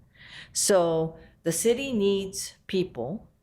And the question is, should they, and then they would have transfer rights. Right. So that's the other thing, is that if they want to interfere with people's transfer rights, then of course they would do certain things. But I think that the only thing that the PSCs do, and you implied that, is and I'm not saying that's what's happening, is that you're kind of wedded here because you're a PSC here, as opposed to a true city employee.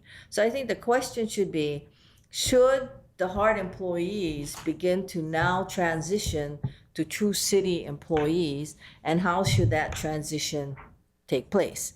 And I think that's something that, as the board, as a matter of a policy statement for the employees, especially those who have been so loyal to HART, that, we figure out a way to convert them so that they have the ability to stay within the city proper, as opposed to at the end of the 1-year contract saying, go at it, right? And I think that I know what you're saying, and I think it's unfair. But I think originally when they did this, it was because, one, it was a way to pay more, and that was one of the reasons they did PSCs, was they could pay more. And then there was also a way to take care of the engineers and people like that. But as you can tell, what has happened for us, for HART now, is that we've got so many people, and Sandy can give us the rundown, so many people who are technical, who are actually working for, well, they're not doing HDR, which is what they used to do, but they're working for all of these consultants. Those are the engineer types. But the 30 PSCs, my guess is, and we can ask Sandy for a breakdown as to who they are and where they are, and then we can look at that. And I think that that's something that we should do. I mean, I would like the committee to consider that, is to start the discussion as to how do they convert into regular city employees, because they are not regular city employees. And I've always felt that was unfair for their future. And I don't think there's a rule, we can discuss it. I think it's something that should be at least investigated. As long as it isn't something in the charter, I think, and yeah, the only thing that is in the charter, there is something in the charter, but that's in the initial phase. And that's when the mayor had the right to say, okay, you're gonna come over. But that was initial, that was when it first started. But now it isn't or it isn't in the form that I feel that cannot be discussed and done away with PSCs and giving some kind of strong civil service kind of position. But that's something that the board should be the ones taking the lead, and then we're also going to have the city come along, because it was the city who initially, when they converted all of those positions, it was the city, because remember, when HART began, HART didn't come into existence until July 1, 2011, based on based upon the election of 2010.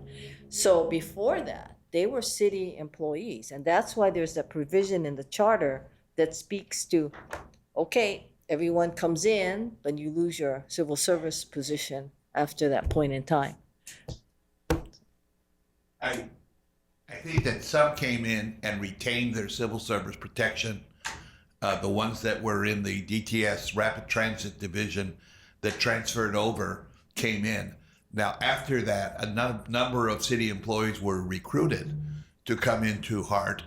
And those, I believe, you're correct, they came in as PSCs. But the ones that were originally in the Rapid Transit Division at the Department of Transportation Services came with their full rights. There weren't a lot of them. Most of them have gone away by now. I don't know if any are left. But that's my recollection, is that those came. And as to, the rationale for the city, I think if we flash forward to 6 years and we've completed the project, if you grant civil service employment rights, then you're, in essence, you're guaranteeing a job for life. And so the question would come, if the project was completed, would be, certainly they could be transferred to other departments and other things like that. But I think that was the rationale for how it worked. And it's not unlike other transit authorities that have projects. When they have projects, they tend to staff up. They start a project office. They hire a lot of consultants. They hire a lot of special staff.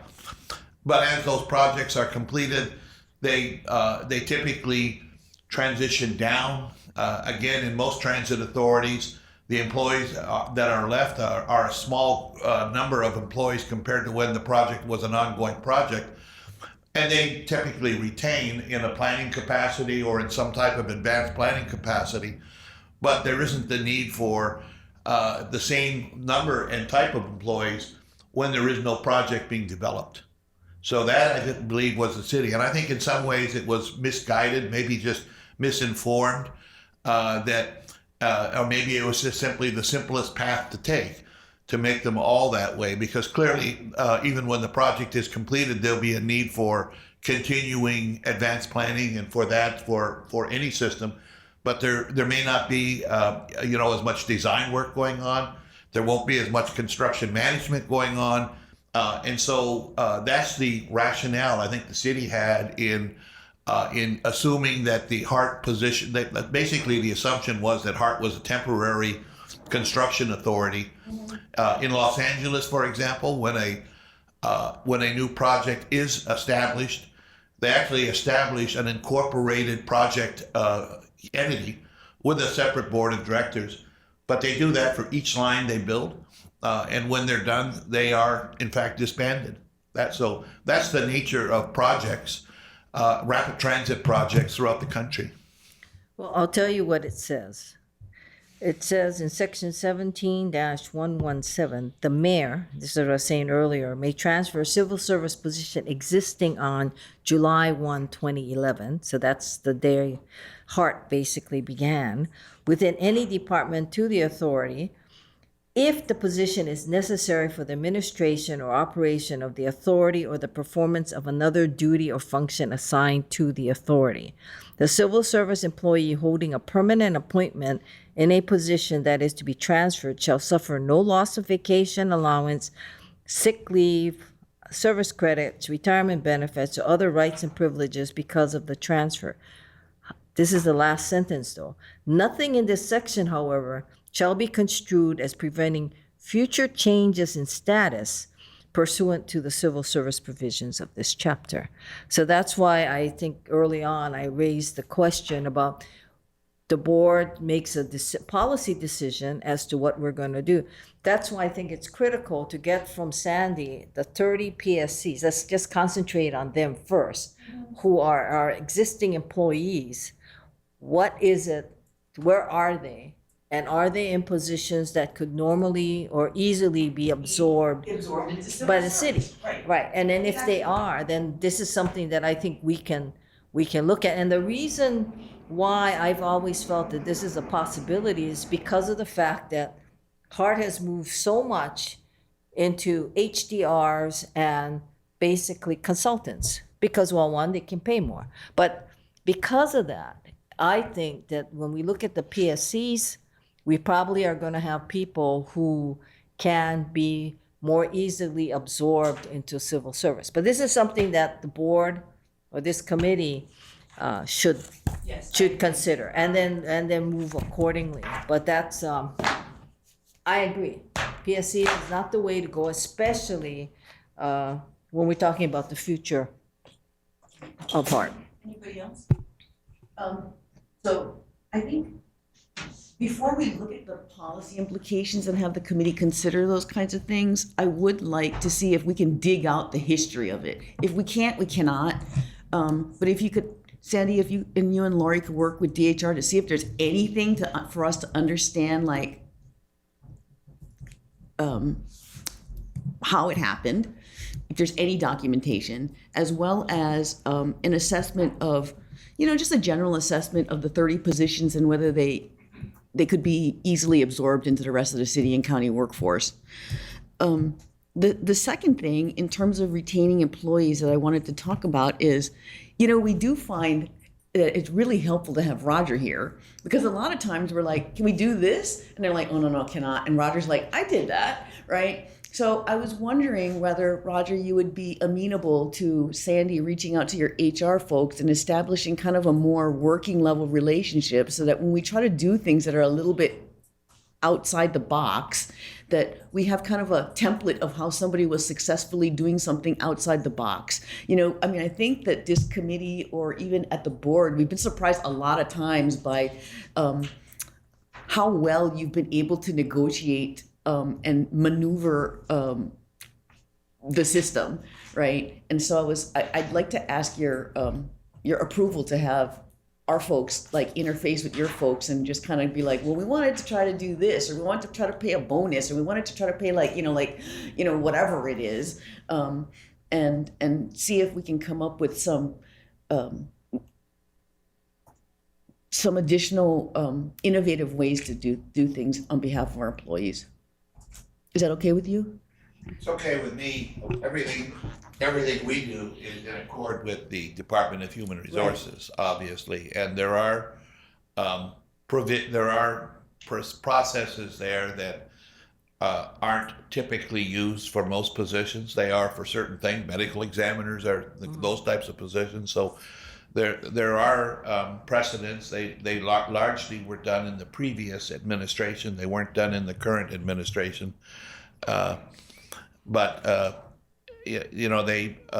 They typically involved recruitment of people from very specialized places on the mainland, in operating railways, where compensation packages and relocation expenses were provided. I'm happy to have a discussion over the types of processes we went through. I was not there at the time, so I only know this from the people that we've hired and what we pay. But happy to go through the methodology that the department went through to negotiate with the Department of Human Resources. But at the end of the day, the Department of Human Resources has authority over that, not a department. I think what it kind of comes at an opportune time, because Roger has got to also develop his operational maintenance and operational crew within DTS. So I think you have about 11 vacancies. You have so many that you got to fill, and you have about 11 vacancies, right? We have some vacancies. Some of them are groundskeeper type positions. But in terms of senior level positions, I have about 6. Yeah, so he has to do something similar. But his employees, and this is where it becomes very interesting, his employees are all city employees, Right. and they qualify Not civil all. service. Right. Right? Then they do Not all of my employees are city. I mean, they're all city employees, but some of them are personal service contracts. How many do you have that are personal service? I have 5. And they are all 1-year personal service contracts? Correct. And they are engineer types? Some are, and some are not. But they're all to fit into the operations and maintenance part of rail. No, the ones that we have in rail are all civil service. That's correct. Yeah, that's what I'm Yeah, talking but about. I have engineers and other groups that are personal service contracts. But the people who are operating and maintaining rail are all civil service and are all city employees. Yeah, and that may be a big difference, right? As opposed, paying relocation for somebody that's civil service as opposed to paying relocation for somebody that's only gonna get a 1 year contract. Contract, right? So there are differences, but, I do find it refreshing that, there are alternate processes that are very rarely used that potentially could be available to us, and it's nice to hear that they were availed upon, at least somebody got them to work. Does anybody else have any more comments? I would propose that we go into executive session. The board may enter into executive session pursuant to Hawaii Revised Statutes, Section 92-4 and subsection 92-5A4, to consult with its attorneys on questions and issues on a matter pertaining to the board's powers, duties, privileges, immunities, and liabilities. And I'm not entirely sure that that's the one, so I'll keep reading. The board may also enter into executive session pursuant to Hawaii Revised Statutes, Section 92-4 and subsection 92-5A2 to consider the hire, evaluation, dismissal, or discipline of an officer or employee, or of charges brought against the officer or employee where the consideration of matters affecting privacy will be involved, and subsection 92-5A4 to consult with its attorneys on questions and issues on a matter pertaining to the board's powers, duties, privileges, and immunities and liabilities. And this is with respect to the ASO position that we had talked about before. Do I have a second? Second. Thank you. So moved. What? Chair. I made the motion. Can I make the motion? You're the chair. I need a motion. I make a motion. I need a second. Okay, So, I'm sorry, who made the motion? Anthony. Anthony, thank you. Second. Second, Roger seconded it. Okay, thank you. So we will be entering into executive session. And Natalie, do you want to make your little statement? Yeah, first of all, what is ASO? Administrative Services Officer. Okay, so it's not really clear to me why you're going into executive session on this. I mean, I understand what you read, but since we're not talking about a specific person, I guess you're talking about the legalities of that position. I'm going in because there was a Natalie, request. Natalie, it's me. I'm requesting to go in because it's dealing with the hiring of a specific person in that I see. position. Okay, so Chair, I just wanted to state that I understand I will not be allowed to attend the executive session. This is because I haven't signed the confidentiality agreement, and there's a difference between Corporation Counsel and the Attorney General. And that statement applies for the rest of the meeting. Thank you very much. Chair, Thank you, before we go, Natalie. and I just wanted to thank the testifiers. I didn't know you folks were coming, so I appreciate you folks coming, but you can leave. You don't have to stay. Thank you. Chair, Yes. before we go into executive session, I mean, I didn't ask it when you made when you made the deferral, but I'm just wondering when you plan to discuss item number 4. I know you deferred it, but I'm just really hoping to, I mean, this is a formal question, so I'm really hoping to work with Colleen and bring something to the board meeting. Okay. All right.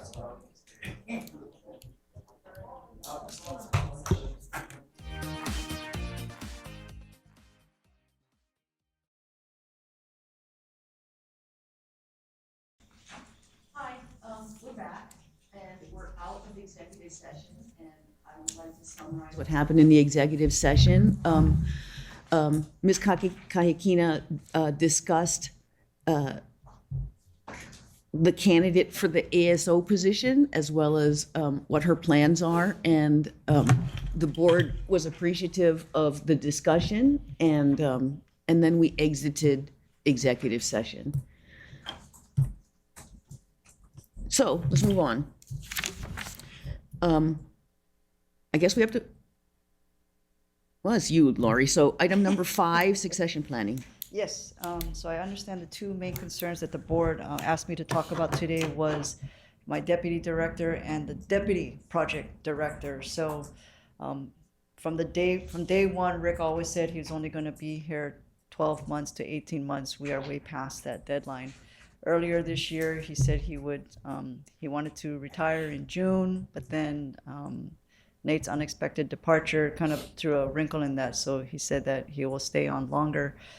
I mentioned earlier in the meeting that I do have a very strong candidate to replace him, but there is some hesitancy until he knows what's going to happen with my contract. How did you, okay, so just so I can follow,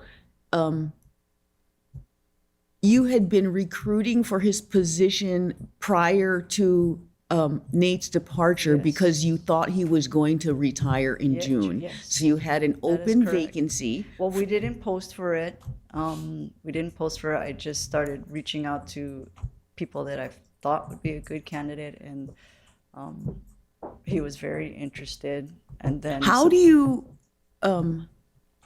because it's an appointed position, you can do the recruiting in that manner without having an open competition. Is that correct? Technically, PSCs, you don't have to do open recruitment. I am choosing to do that so that when I came in, DHR was, very upset with how Hart was doing its hiring and setting up its salary. So I really have mimicked how the rest of the civil servant process is done throughout the city. But I don't think there's anything requiring PSCs to follow the same civil servant. Okay, so let me make sure I understand. You came in, there was like kind of you changed the process to more follow a kind of vacancy process that you thought was fairer. Yeah. But with respect to basically the highest PSC, which is your deputy, you're choosing not to follow It's that not process. a PSC, it's appointed position. Oh, so why are we talking about so- PSCs? Oh, I'm sorry. I just threw that out there. Sorry. Oh, okay. So the same. But my question was, because it's an appointed position, that's why you're choosing to do it that way, or Yeah, that's exactly it. I just thought, wow, who would fit these kind of qualifications? And a particular individual's name popped into my head. And I talked to him. Yeah, I just yeah, never yeah, yeah. You talked to him. that individual Would you and, even like- be interested? And so nothing formal, and I didn't even sit down, have an interview with him. I would actually probably still have a formal interview with him, with probably Rick involved. My experience is I love talking to people that I think are going to be a good fit and might have a preferred candidate, and most of the times, if you kind of work it out before, the preferred candidate works out pretty good. But having an open vacancy process sometimes brings somebody that you never thought you even had a Absolutely. chance of getting. You're absolutely right. Right? So my question to you is,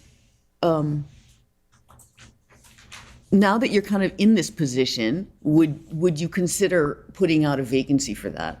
I would if I knew what the status of my position was. So everything in terms of recruitment is based on your status. No, not everything. I just think the top level managers, it is a concern for candidates when they do ask about, but no, all the rest what Sandy was talking about, I don't think it's an issue.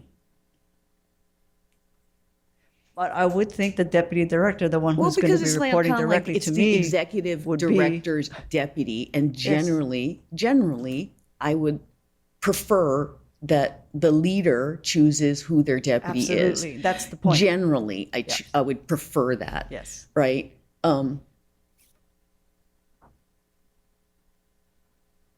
Yes, you are correct, Michelle. And that's when I came in, right? I actually chose all of my managers. So I would think the next CEO would want to do that. So it's not fair to bring in a deputy now with just like when mayor is going through a re-election right now, it would be really hard to bring a director in right now. Well, that's a bad example because I don't think he has any competition, but let's say there was a strong candidate, right? Let's say there's a strong candidate against the mayor.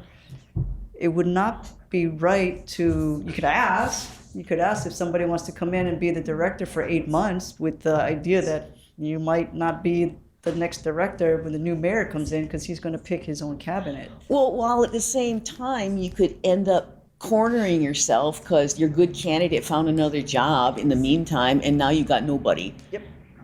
Right? Yep, you're absolutely right. So that's I the am in a- balance. I am in You're a little- like you're choosing to I'm you in a know, little hold in pickle here, abeyance these kinds so of things. The longer you folks delay, the more difficult it becomes. So I am in a very uncomfortable situation right now.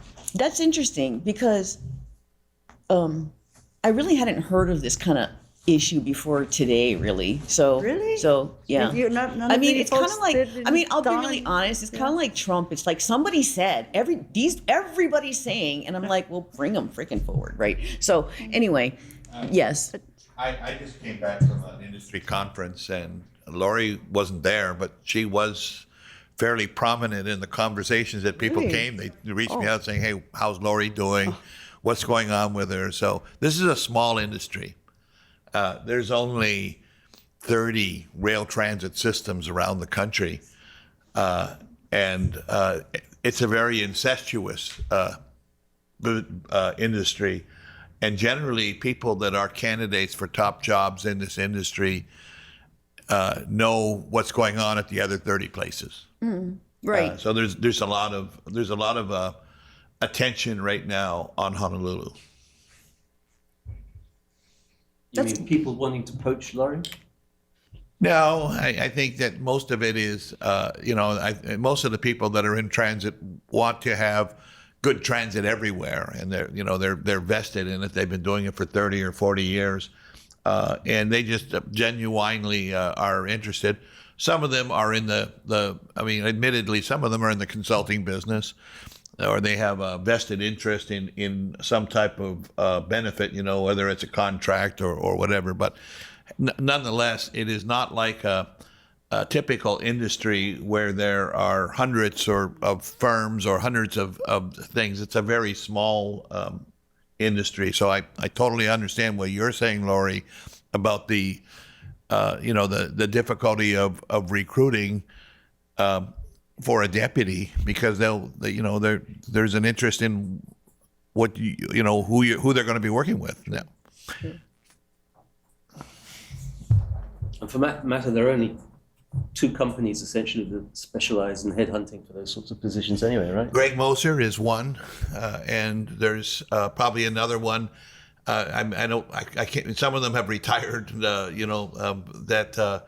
That specialize in this, but there's typically not enough business to support more than two really specialist headhunting firms that specialize in this type of position. Any other comments about the deputy position? Chair. Yes, go ahead, Keith. Yeah, just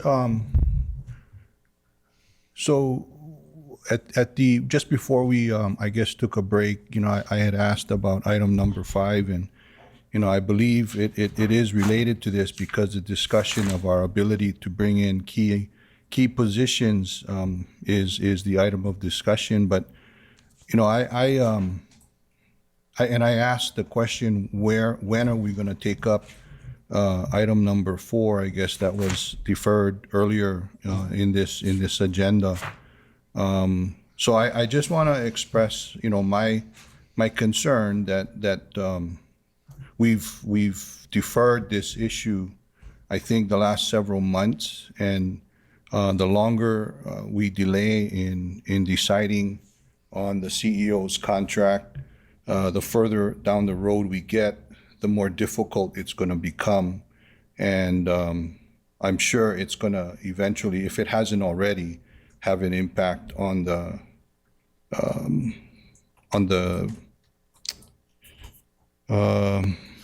progress of the project. So, I just. mean the progress of the project? What do you mean? Well, I think overall, the progress of the project. I mean, I think it's a general statement, and it's intended to be general. I don't think it's specific. I think I just want to voice my concern that this particular item has been deferred for the last several months. And I think the longer we take to make this decision, the more it's going to impact the project and make it more difficult for us to bring in qualified candidates to fill key positions. So I just want to voice that concern. Thank you. Thanks. Yeah, and I want to remind everyone that, I don't know, maybe a year ago, there was an agenda item with respect to what would happen with what the board wanted to do with the CEO executive director position at post 2024. And we had made a decision, but it kind of got demurred or held in abeyance based on the judgment that it was in the best interest of the projects to defer that. And so we tried last year when we had plenty time, and that didn't work out for us. So kind of we're here now. So yes, I hear you, Kika. Thank you. Anybody else? Let's move on to the deputy project director. So we have two strong candidates. Again, I don't want to discuss that openly, but we're in the process of, we have two That strong was candidates. also a not open recruitment. That's correct. So, and you are allowed to hire people from outside Hart or inside Hart based on your discretion. Correct.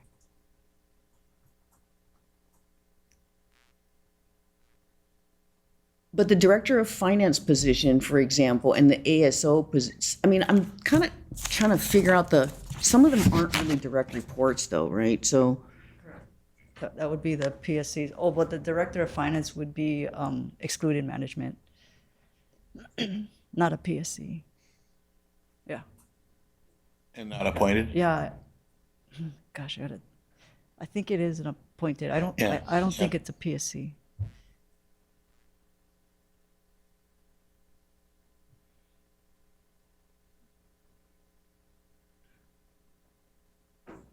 and the lead for the vacancy for the deputy project director process is Vance? Lead for, I'm sorry, what, to hire? Yeah. Oh, yes. So you're in charge of who you're hiring as your deputy, is that correct? I'm in charge of all staff. No. Is Vance in charge of hiring who his direct deputy is, just like you are in charge of hiring who your deputy is? He's part of the team and has a huge say. Who decides, you or Vance? I give that to him to make the decision. You gave that to him to Yes. make that decision? Yes. Okay. Yeah, I mean, I tend to agree that you want to know and you kind of want to be able to say, you sure? Right? Yeah. But I did. But it is generally you try to match people if you have a vacancy to the person that's the head, you know? I mean, and find a skill set that complements them, while at the same time ensuring that they also are able to independently voice their own opinions, right? And they have the ability to do that. So, okay. Anything else? No, Chair. Anybody else? No? Okay. Thank you. Okay, item number 6, Board Executive Officers Performance Metrics. Do we have any public testimony? We do not. Which one? Yes. Yeah. Well, you know, the same old Paul Scatella, all those guys. And Dan, this is, my preference is to do this in executive session. Is that acceptable? If I get a motion to move to executive session? You would need hang on one second. If you're just discussing what metrics you want to use for the position, it should be in public. If you're discussing something specific about Cindy or her performance, then we can do it privately. But if you're talking about like how you want to evaluate the position, it's sort of like it's sort of like setting a job description. Or I'm talking about this employee's specific objectives for their performance.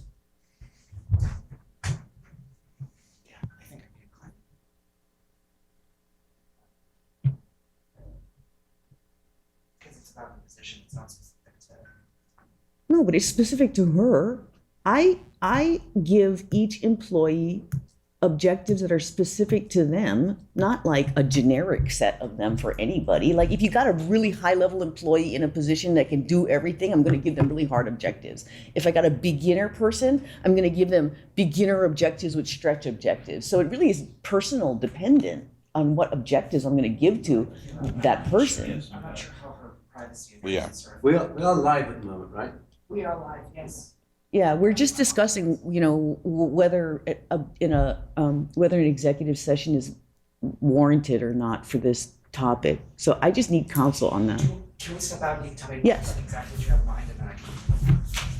Do you have a copy of this? Roger, are you on the screen? I am. You and I are not. What? No. Okay, come on. Right. All right.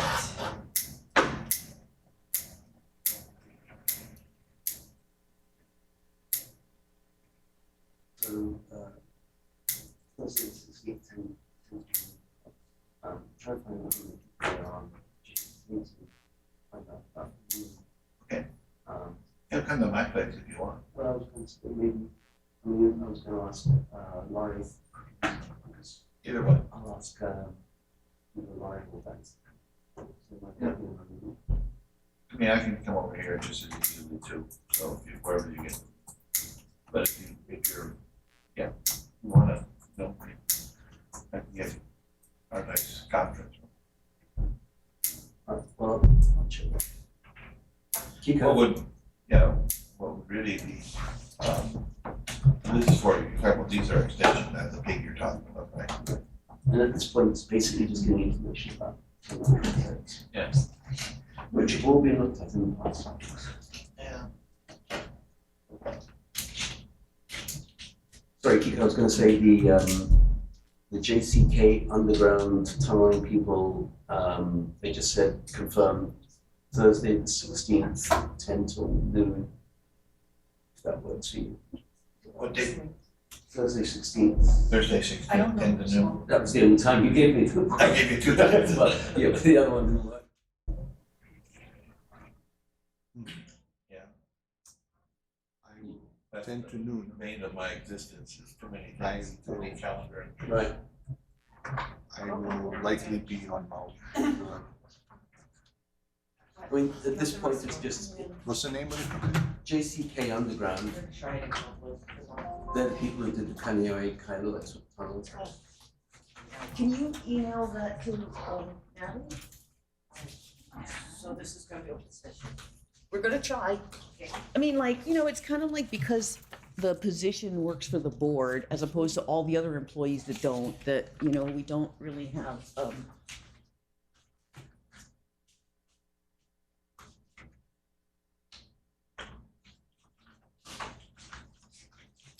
so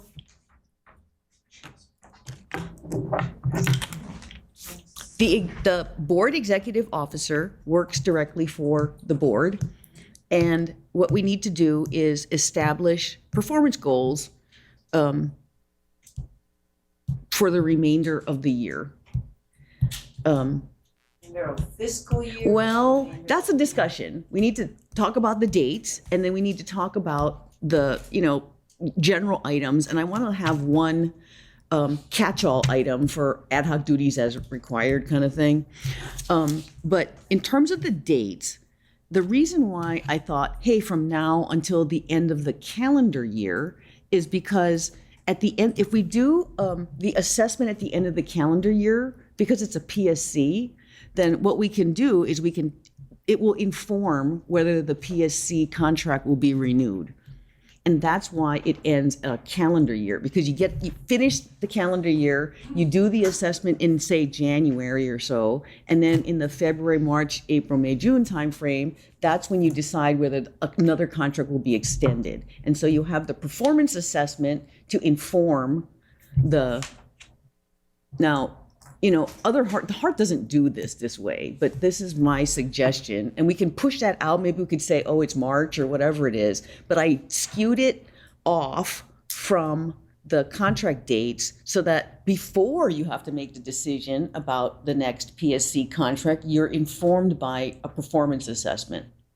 What is the PSC contract here for? It's the fiscal year, it's July through June. But you came on board, In April. in April. So how does that work? Because you came on board in April. So is it April to April or is it April to July? I believe the What? current contract that I'm under is, I think it's April through the end of June, and then I'll start with a new contract And you'll again in start, and you'll be on the July. same calendar as With everybody every else. other PSC, correct? Yeah. What was Lori saying though about the fact that she could have PSC start at different points? You remember she was saying that? That she could. Yeah, she said that there was an executive session, but there is an ability to skew and stagger the PSC contracts, which take a lot of work, right? So everybody's on the same timeline so that we put them all in, DHR does their thing. Otherwise, you have like all these people starting on a different day, right? I'm not saying you can't do it, but she implied that it was a difficult thing, but it's not impossible. So you are, for our purposes, in terms of evaluating and whatever else, you are April to June 30th, and then July 1 To June 30th. June 30th. Yes. So do we have to take some kind of affirmative action as the board for July 1? Yeah, I don't know the answer to that. Dan, do you know the answer to that? The question, So if my contract ends on June 30th, the question is whether the board has to take an affirmative action to give me a new contract on July 1st. I shouldn't think so, but, somebody has to do something. I mean, would it automatically be renewed by? By the Hart CEO? administratively. I will take an action to check with Sandy to make sure you're included, that you were included in that package going forward. Okay. I mean, my understanding is the board hired Cindy, and so unless the board does something different, she remains the board executive officer. And so if the CEO then needs to process the paperwork to make sure it's renewed Yeah. for another year, then that should happen I'll automatically check without a to board make sure that vote. the paperwork's in with everybody else's, because they're starting it early this But year. it's the PSC, right? So that's the problem I'm having. If it was simply, not simply, but if it was an appointed position, then they don't have the PSC. She's not an appointed, technically an appointed position. She's a PSC. I don't know why the board can't get an appointed position, but that's not the way it works, I guess. So it seems to me, huh? Got that, Dana. Yeah, Dana Viola. I can always ask, you could ask Dana. I'm happy to, yeah. Yeah, find out what it is. If the board needs to take some other vote, we can put it on the agenda for 2 weeks from now to do it, and it would be sort of pro forma, but that's fine. I don't think it's necessary, but I'll talk to Dana. And Okay, and I will check with Sandy to make sure that that paperwork is kind of like in with everybody else's. Assuming that it is, and assuming that the contract will end on June 30th and restart on July 1st and then run 12 months, is it reasonable? I didn't want to do like a little tiny section and then something else. So I just ran it until sort of around December, but we could make it January, February, whatever. But the reason why I did it before the term ended was so that we could look at performance before the term ends and take action if we needed to.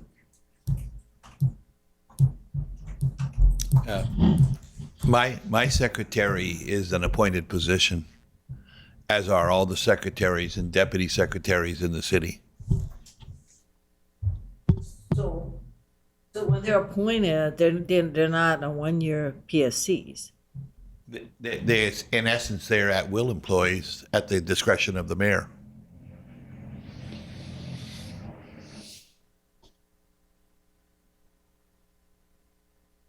But that puts us in an odd position, right? Because we're not technically, technically it's a city position, a city employee.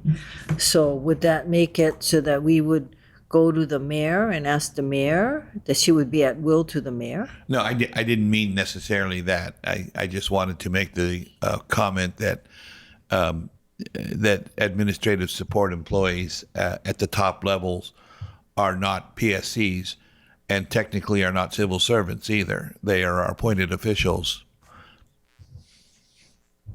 But she's a PSC, right? Correct. She's a PSC.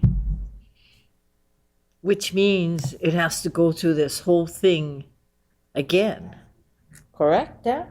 We have to go through this whole thing again with the HR and everything like that. So I don't know the process for how the PSCs get renewed. And so maybe Michelle, when you check with Sandy and see how that's going, again, if the board needs to vote on something, Then we can have the vote on it. Okay, but I'm going to assume that we don't need to take action unless it's a negative action, but I will check with Sandy.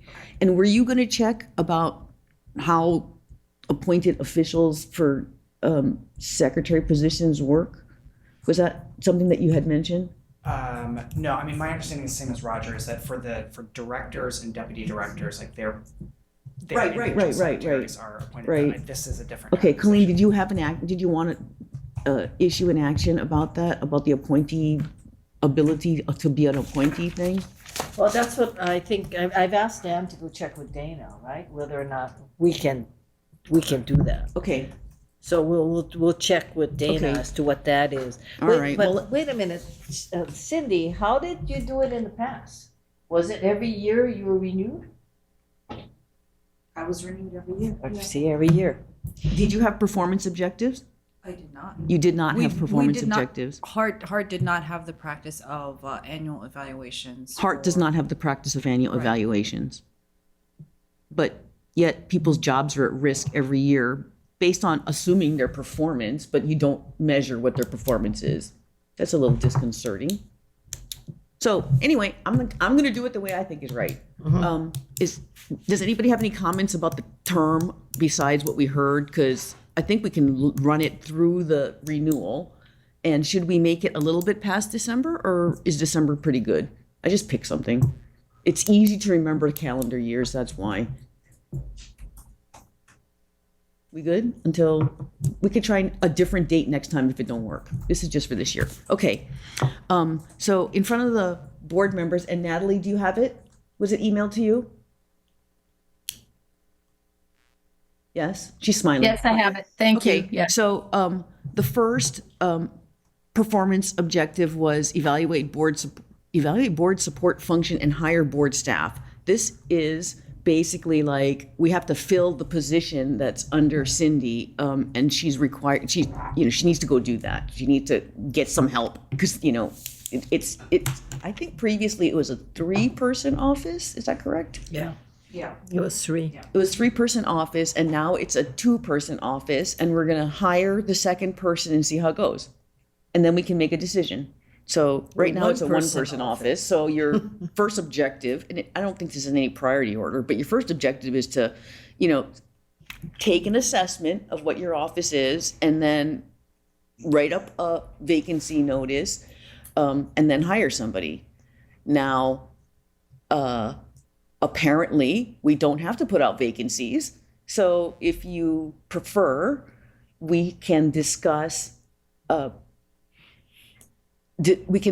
whether, after HR approves it, whether you want to look at preferred candidates, similar to how other positions here are getting done.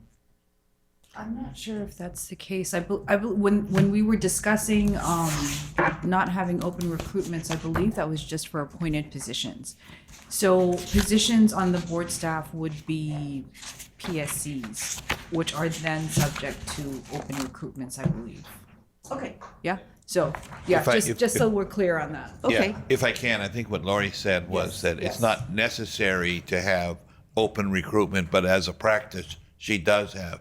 And I think that's the way most city departments would do it, albeit it's a little bit away from the civil service process of hiring, but she said that for appointed positions. and I think the practice has been also for PSC positions, but I'll stand corrected by. Yeah, I don't think, I think what she was talking about was appointed positions. That's She what was, she but was I'm saying. not entirely sure we're I think she could, but she chooses not to, right? My preference, Cindy, is have your cake and eat it too. Talk to people who'd be interested, but you should be running an open vacancy. Correct. Okay, Yes. so have your cake and eat it too. I'm in full agreement. Okay. Yeah. You know, they have it listed under staffing. They meaning the administration has the board staff assistant On the list. on the list Yeah. of their vacancies.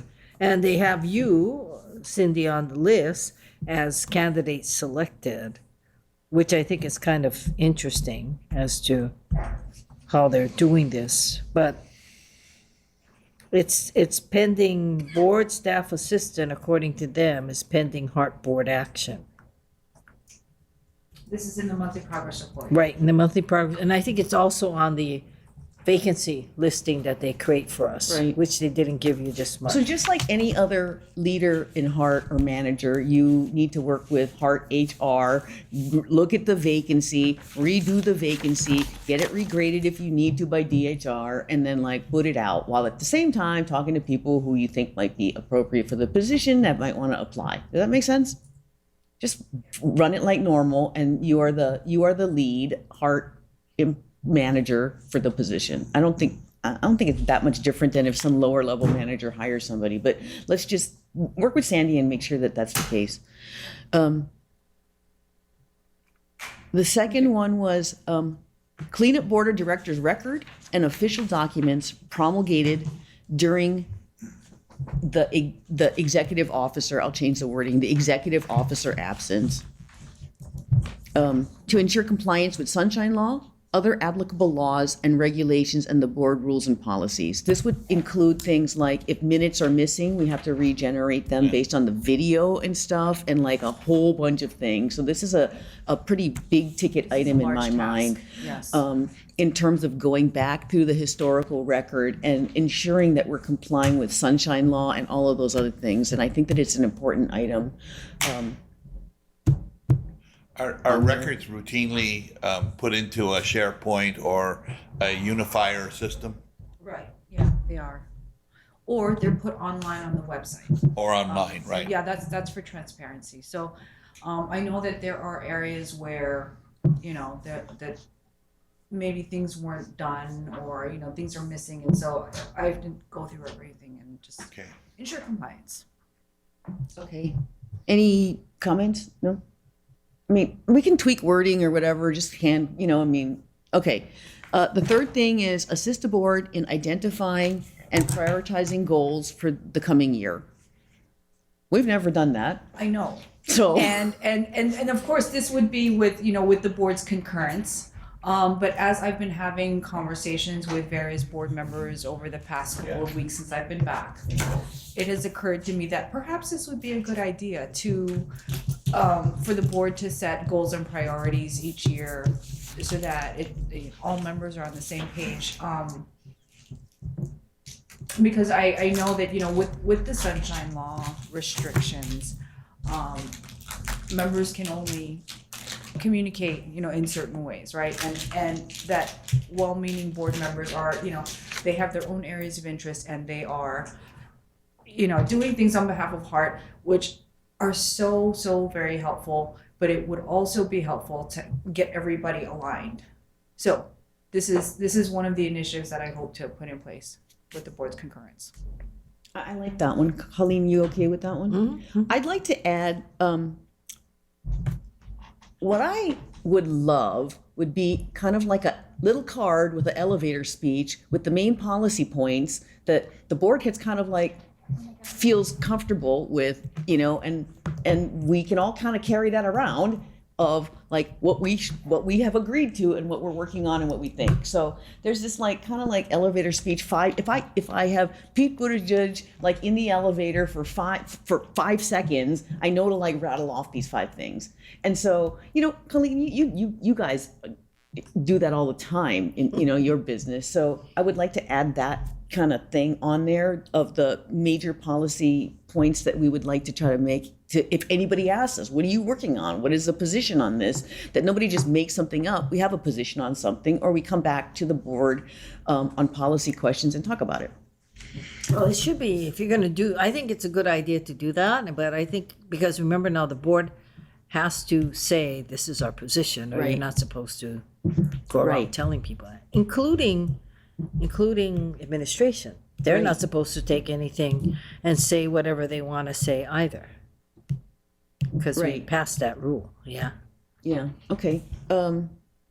Let's add something to that verbiage and then work on it. Number 4, increase collaboration between the board staff and Hart administration staff. And I guess I'd say all of Hart, right? You know, this is a really important one. I think that, I'll say my personal opinion. You know, we heard a lot of people this morning talk about how much information flow goes on at Hart. And it was a little disconcerting to me because it was like, wow, you guys kind of feel like you know what's going on. And a lot of times I don't really feel like I know what's going on. And so, you know, enhancing that is something that I think we really, really need to work on because, you know, like Hart works for the board, like Colleen always says, Hart works for the board. And I don't feel the same way somebody that's getting managed down feels. The managed up doesn't feel the same way as the managed down. That's all. So I appreciate it, but it is a difficult objective in your position. I know, and as so far I as want how I'm everybody- going to achieve that, Right. I that's want yet everybody be to know seen. that this is a difficult objective to achieve, primarily because when the board made a change in the executive officer reporting directly to the board, she kind of went from being a internal Hart employee to a board employee, and that's kind of a little bit step outward into your own box, right? And so I'd like to work with you and not have written, but set up maybe some sub-objectives on that in terms of your ideas on what you think might work, and we can try. Okay. Sounds good. Number 5 was increase Hart board member participation in Hart-related activities. This is a great idea. And Cindy thought of this one in terms of community and business meeting opportunities. I'd like to know when Hart is going to go to my hood's community meeting, because I probably want to go to the Manoa one, right? And I don't really follow that closely. I need you to help me follow that closely. So, yeah, I appreciate that. Wait a minute. If you want to talk about board participation in Hart related activities, Hart related activities have tended to be in whatever the line is going through. In other words, it's really just, okay, if it's going to Right. If it's going through Kalihi, Dillingham, right, Kalihi, then you go go to Kalihi. to the Dillingham Neighborhood Board, whatever yeah, it is, yeah. right? That's what it's tended to be, Yeah. even in the past, as opposed to your hood, Right. which is, we ain't Not going- on the rail. Yeah, Right. we ain't gonna go there, so, you know, but in the old days, they used to at least go to make sure that you had the buy-in on certain neighborhoods that would, like Kailua, for example, you know, they'd always be opposed to it, Hawaii Kai, so that they would put Yeah, I don't in get the- nothing out of it. I'm going to vote negative against Hart. Right, right. So I think that's the, I guess the question is Hart-related activities and what that would be. I mean, is it those little coupons when they go out and say, you know, buy this thing or what? I don't see it like when I was on before, I mean, we used to end up going all the time because that would be what people like Bill Brennan did, and you know, you would go out to the communities, and then you would have because Hart was under fire then. But I don't see them doing it so much anymore. And I guess the question is, so when we say Hart-related activities, for me, I'm going to go, I want to know, okay, what is it? What kind of activities are we talking about? All right. So, you know, you hear the chair, Cindy, you need to put an agenda, think about it, put an agenda item out, come up with a plan. I think of things like PBS kind of thing where, oh, maybe Anthony would be good for that kind of thing. It's Which he is, yes. But, which he is. So I sort of envisioned this item as being done in close collaboration with Hart's communication and government relations function. where, you know, we exchange information and sort of look at the types of events that strategically board members would be able to add value to. Okay. Well, I guess what I'd also add is as you get to know the board members better, some people volunteer for certain things and they have like certain interests, and somehow there might be some intersection on that. Exactly. Like for example, I went to the Onizuka Day with the Boy Scout thing. There was tons of like little booths there. We were there. Yeah, you were there, and I'm just like, oh, Hart's not here, but like if I volunteer for it because I'm a geek, right? But you know, I'd be happy to volunteer to help Hart or have a little office that talks about, you know, whatever. So, you know, I think maybe also matching board member related activities to Hart in the reverse, because some people volunteer or have, you know, other interests could work as well. But the action would be to bring something to the board and say, hey, I'm thinking about this. And, you know, we'll just kind of like go through some charts and say, yeah, it seems reasonable. And Hart will be there in the session and say, yeah, that sounds reasonable. And we'll try to improve that one. There are numerous civic type organizations. Impact is one. Joey is on that one. But there's also speaker bureaus that lots and lots of group want speakers. And that would be a good opportunity, I think, for board members. Most of them probably want the executive director, frankly, but yes. But there are lots of there's more opportunities than to go out and spread. You know, just basically try to build the confidence of the community by going out and basically telling them, you know, what is actually going on, which is usually very positive. Great. Another thing, you know, the mayor's doing his rounds of town halls again. Yes. Almost done. He invites the ED along. She goes, but nobody from the board. I mean, I've been to one. I think I've been to. That might be another opportunity. Yeah. But I'm not sure that we're always informed as to when those town halls are happening. So I actually think this is a very useful idea. I think in all fairness too, when we didn't have an ED, it's like, okay, who do you contact? And I think that's an executive officer. Right. Yeah. I mean, an executive officer. If we don't have somebody, there is no face to talk to. That's the board. Right. So I think what we need to do first is to figure that out. And you know, the one thing we have done, and I don't think they messed around with it since they did the last time, is that if the board's budget goes through and the board then adopts whatever it is, you know, there is funds in there for someone to assist in terms of PR.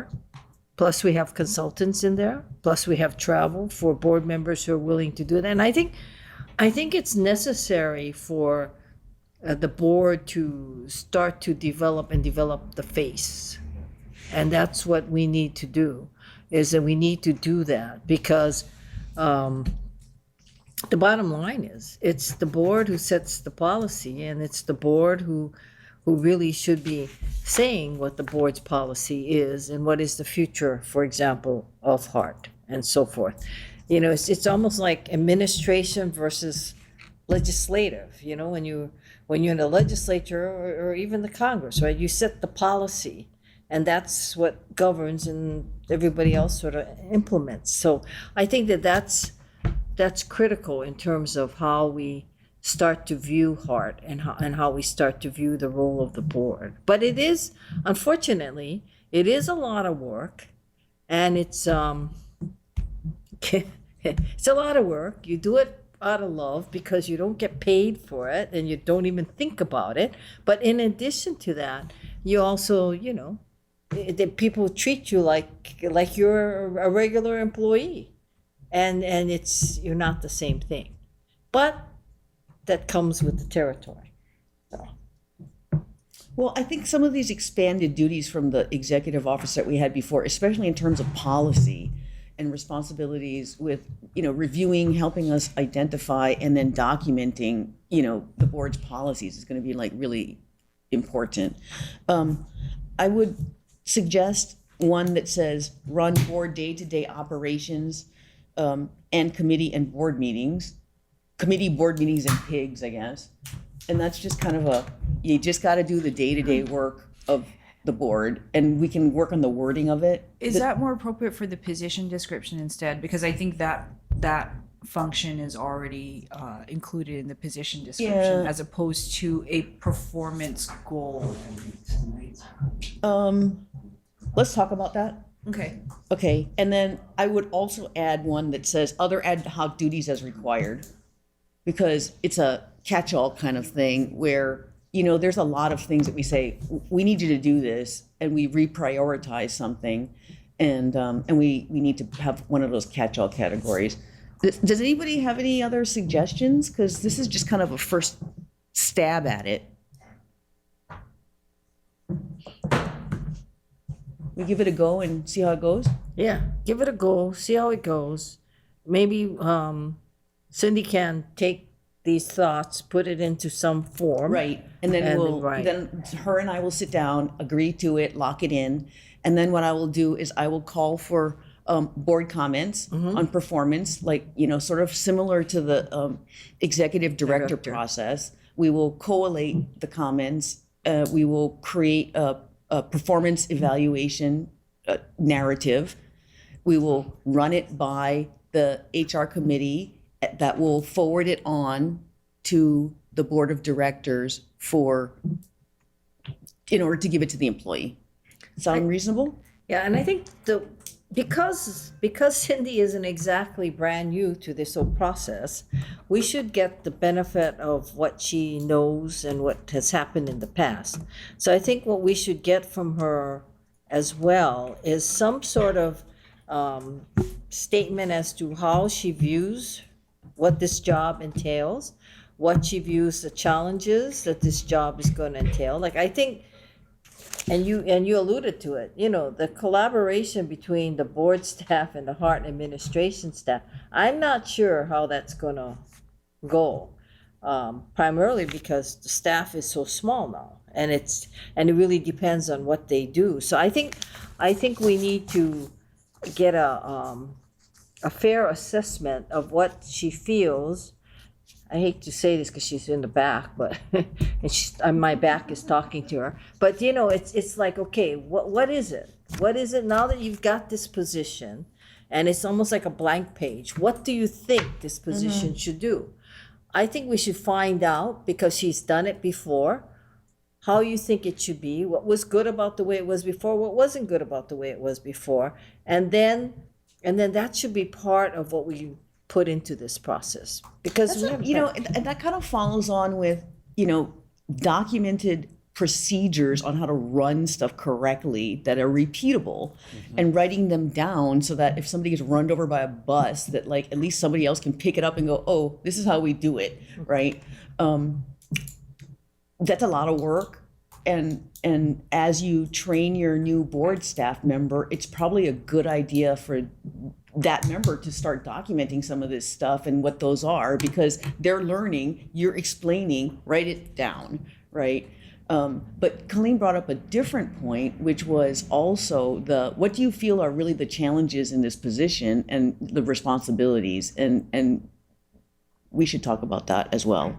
Yeah. Well, I've been on this board for 3.5 years or so now, and one of the things that we don't do, and maybe it's a collision with Sunshine Law, but we never have any board retreats that are organized and well put together, where we try to do some long range goal setting and planning. I don't know how that works, Dan, whether the public has to be there. I mean, there's two parts of these things. One is structured presentations from experts that frankly could be, no one would care whether other people were listening in on them. The other one is sort of internal board goal setting and that kind of stuff, which I assume there's a collision with Sunshine Law if you unless you have the ability for the public to watch every item that's going on, but. I can look at it, but you're probably right. But I do think sometimes for the board, it would be helpful for certain types of educational activities too, that again could be, in compliance with sunshine law. Right. And if we were to do that, then I would think it would be the board executive officer that would take the wherewithal to, whether staff to go out and structure those and put them together. But I think it might be helpful in the long term. We don't have a strategic planning document that we can provide direction to the executive director on like the road you want to go on, sort of, right? And so that's our obligation to work to do that kind of thing. And that's a tough one, but because we have to do it right now, I believe, in public, right? So we can't have like a retreat and. We can't argue with each other with what we can, hammer it but out, Yes, right? and this concept has been brought up before and proposed before, and you're right, Roger, the bumpers were sunshine. So any retreat of the board would have to be held, open to the public. Okay. Could we do it in Dubai? Social. Well, I mean, like, I'm not trying to get around sunshine. I'm trying to work with sunshine while at the same time meeting the objectives that we have and knowing that the process is a little bit messy, right? There is a provision for going to conferences and the like, but it has to be something that's not organized specifically for this board. Which is exactly what we need, is something that's organized for this board. Okay, so Cindy, yeah? work with Dan and see if we can come up with some structure that at least tries to meet that objective, because I do think that we've been a little bit negligent about doing strategic planning. That is not in the HR committee. I'm gonna give that to the board of directors. But in terms of your objectives, please add that to your to-do list. And I will help you with that as much as I can, but I think that that's something that really kind of belongs to the board, not the HR committee. And I might start in some committee, and I don't even know which committee it might start in. But think about it and figure that out, because I don't know what it is. Okay.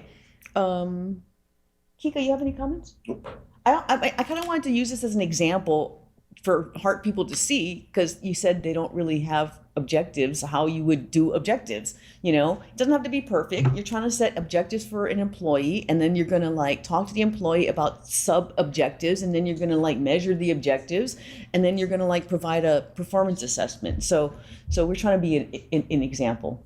We'll clean this up and get it to Cindy. So I think at this point, I don't have any more agenda items. Does anybody have anything else? Chair? Yes, Natalie. It's Natalie. So I just wanted to comment. I'm sorry I didn't get the email right away about joining the meeting, but I just wanted to express the similar concerns that Kika had about the contract. I think the sooner that gets done, the better. And I really appreciate all the people who came out to testify. And one thing that I noticed, I would just like to mention, is the word team. And so it really takes a team effort to get this project completed. And I encourage the board to be a little more cognizant of the messages that are being given out to the public, because as was stated, some of those have not been very good. So thank you for allowing me to make that comment. Thank you, Natalie. And with that, we are adjourned. Thank you. Okay.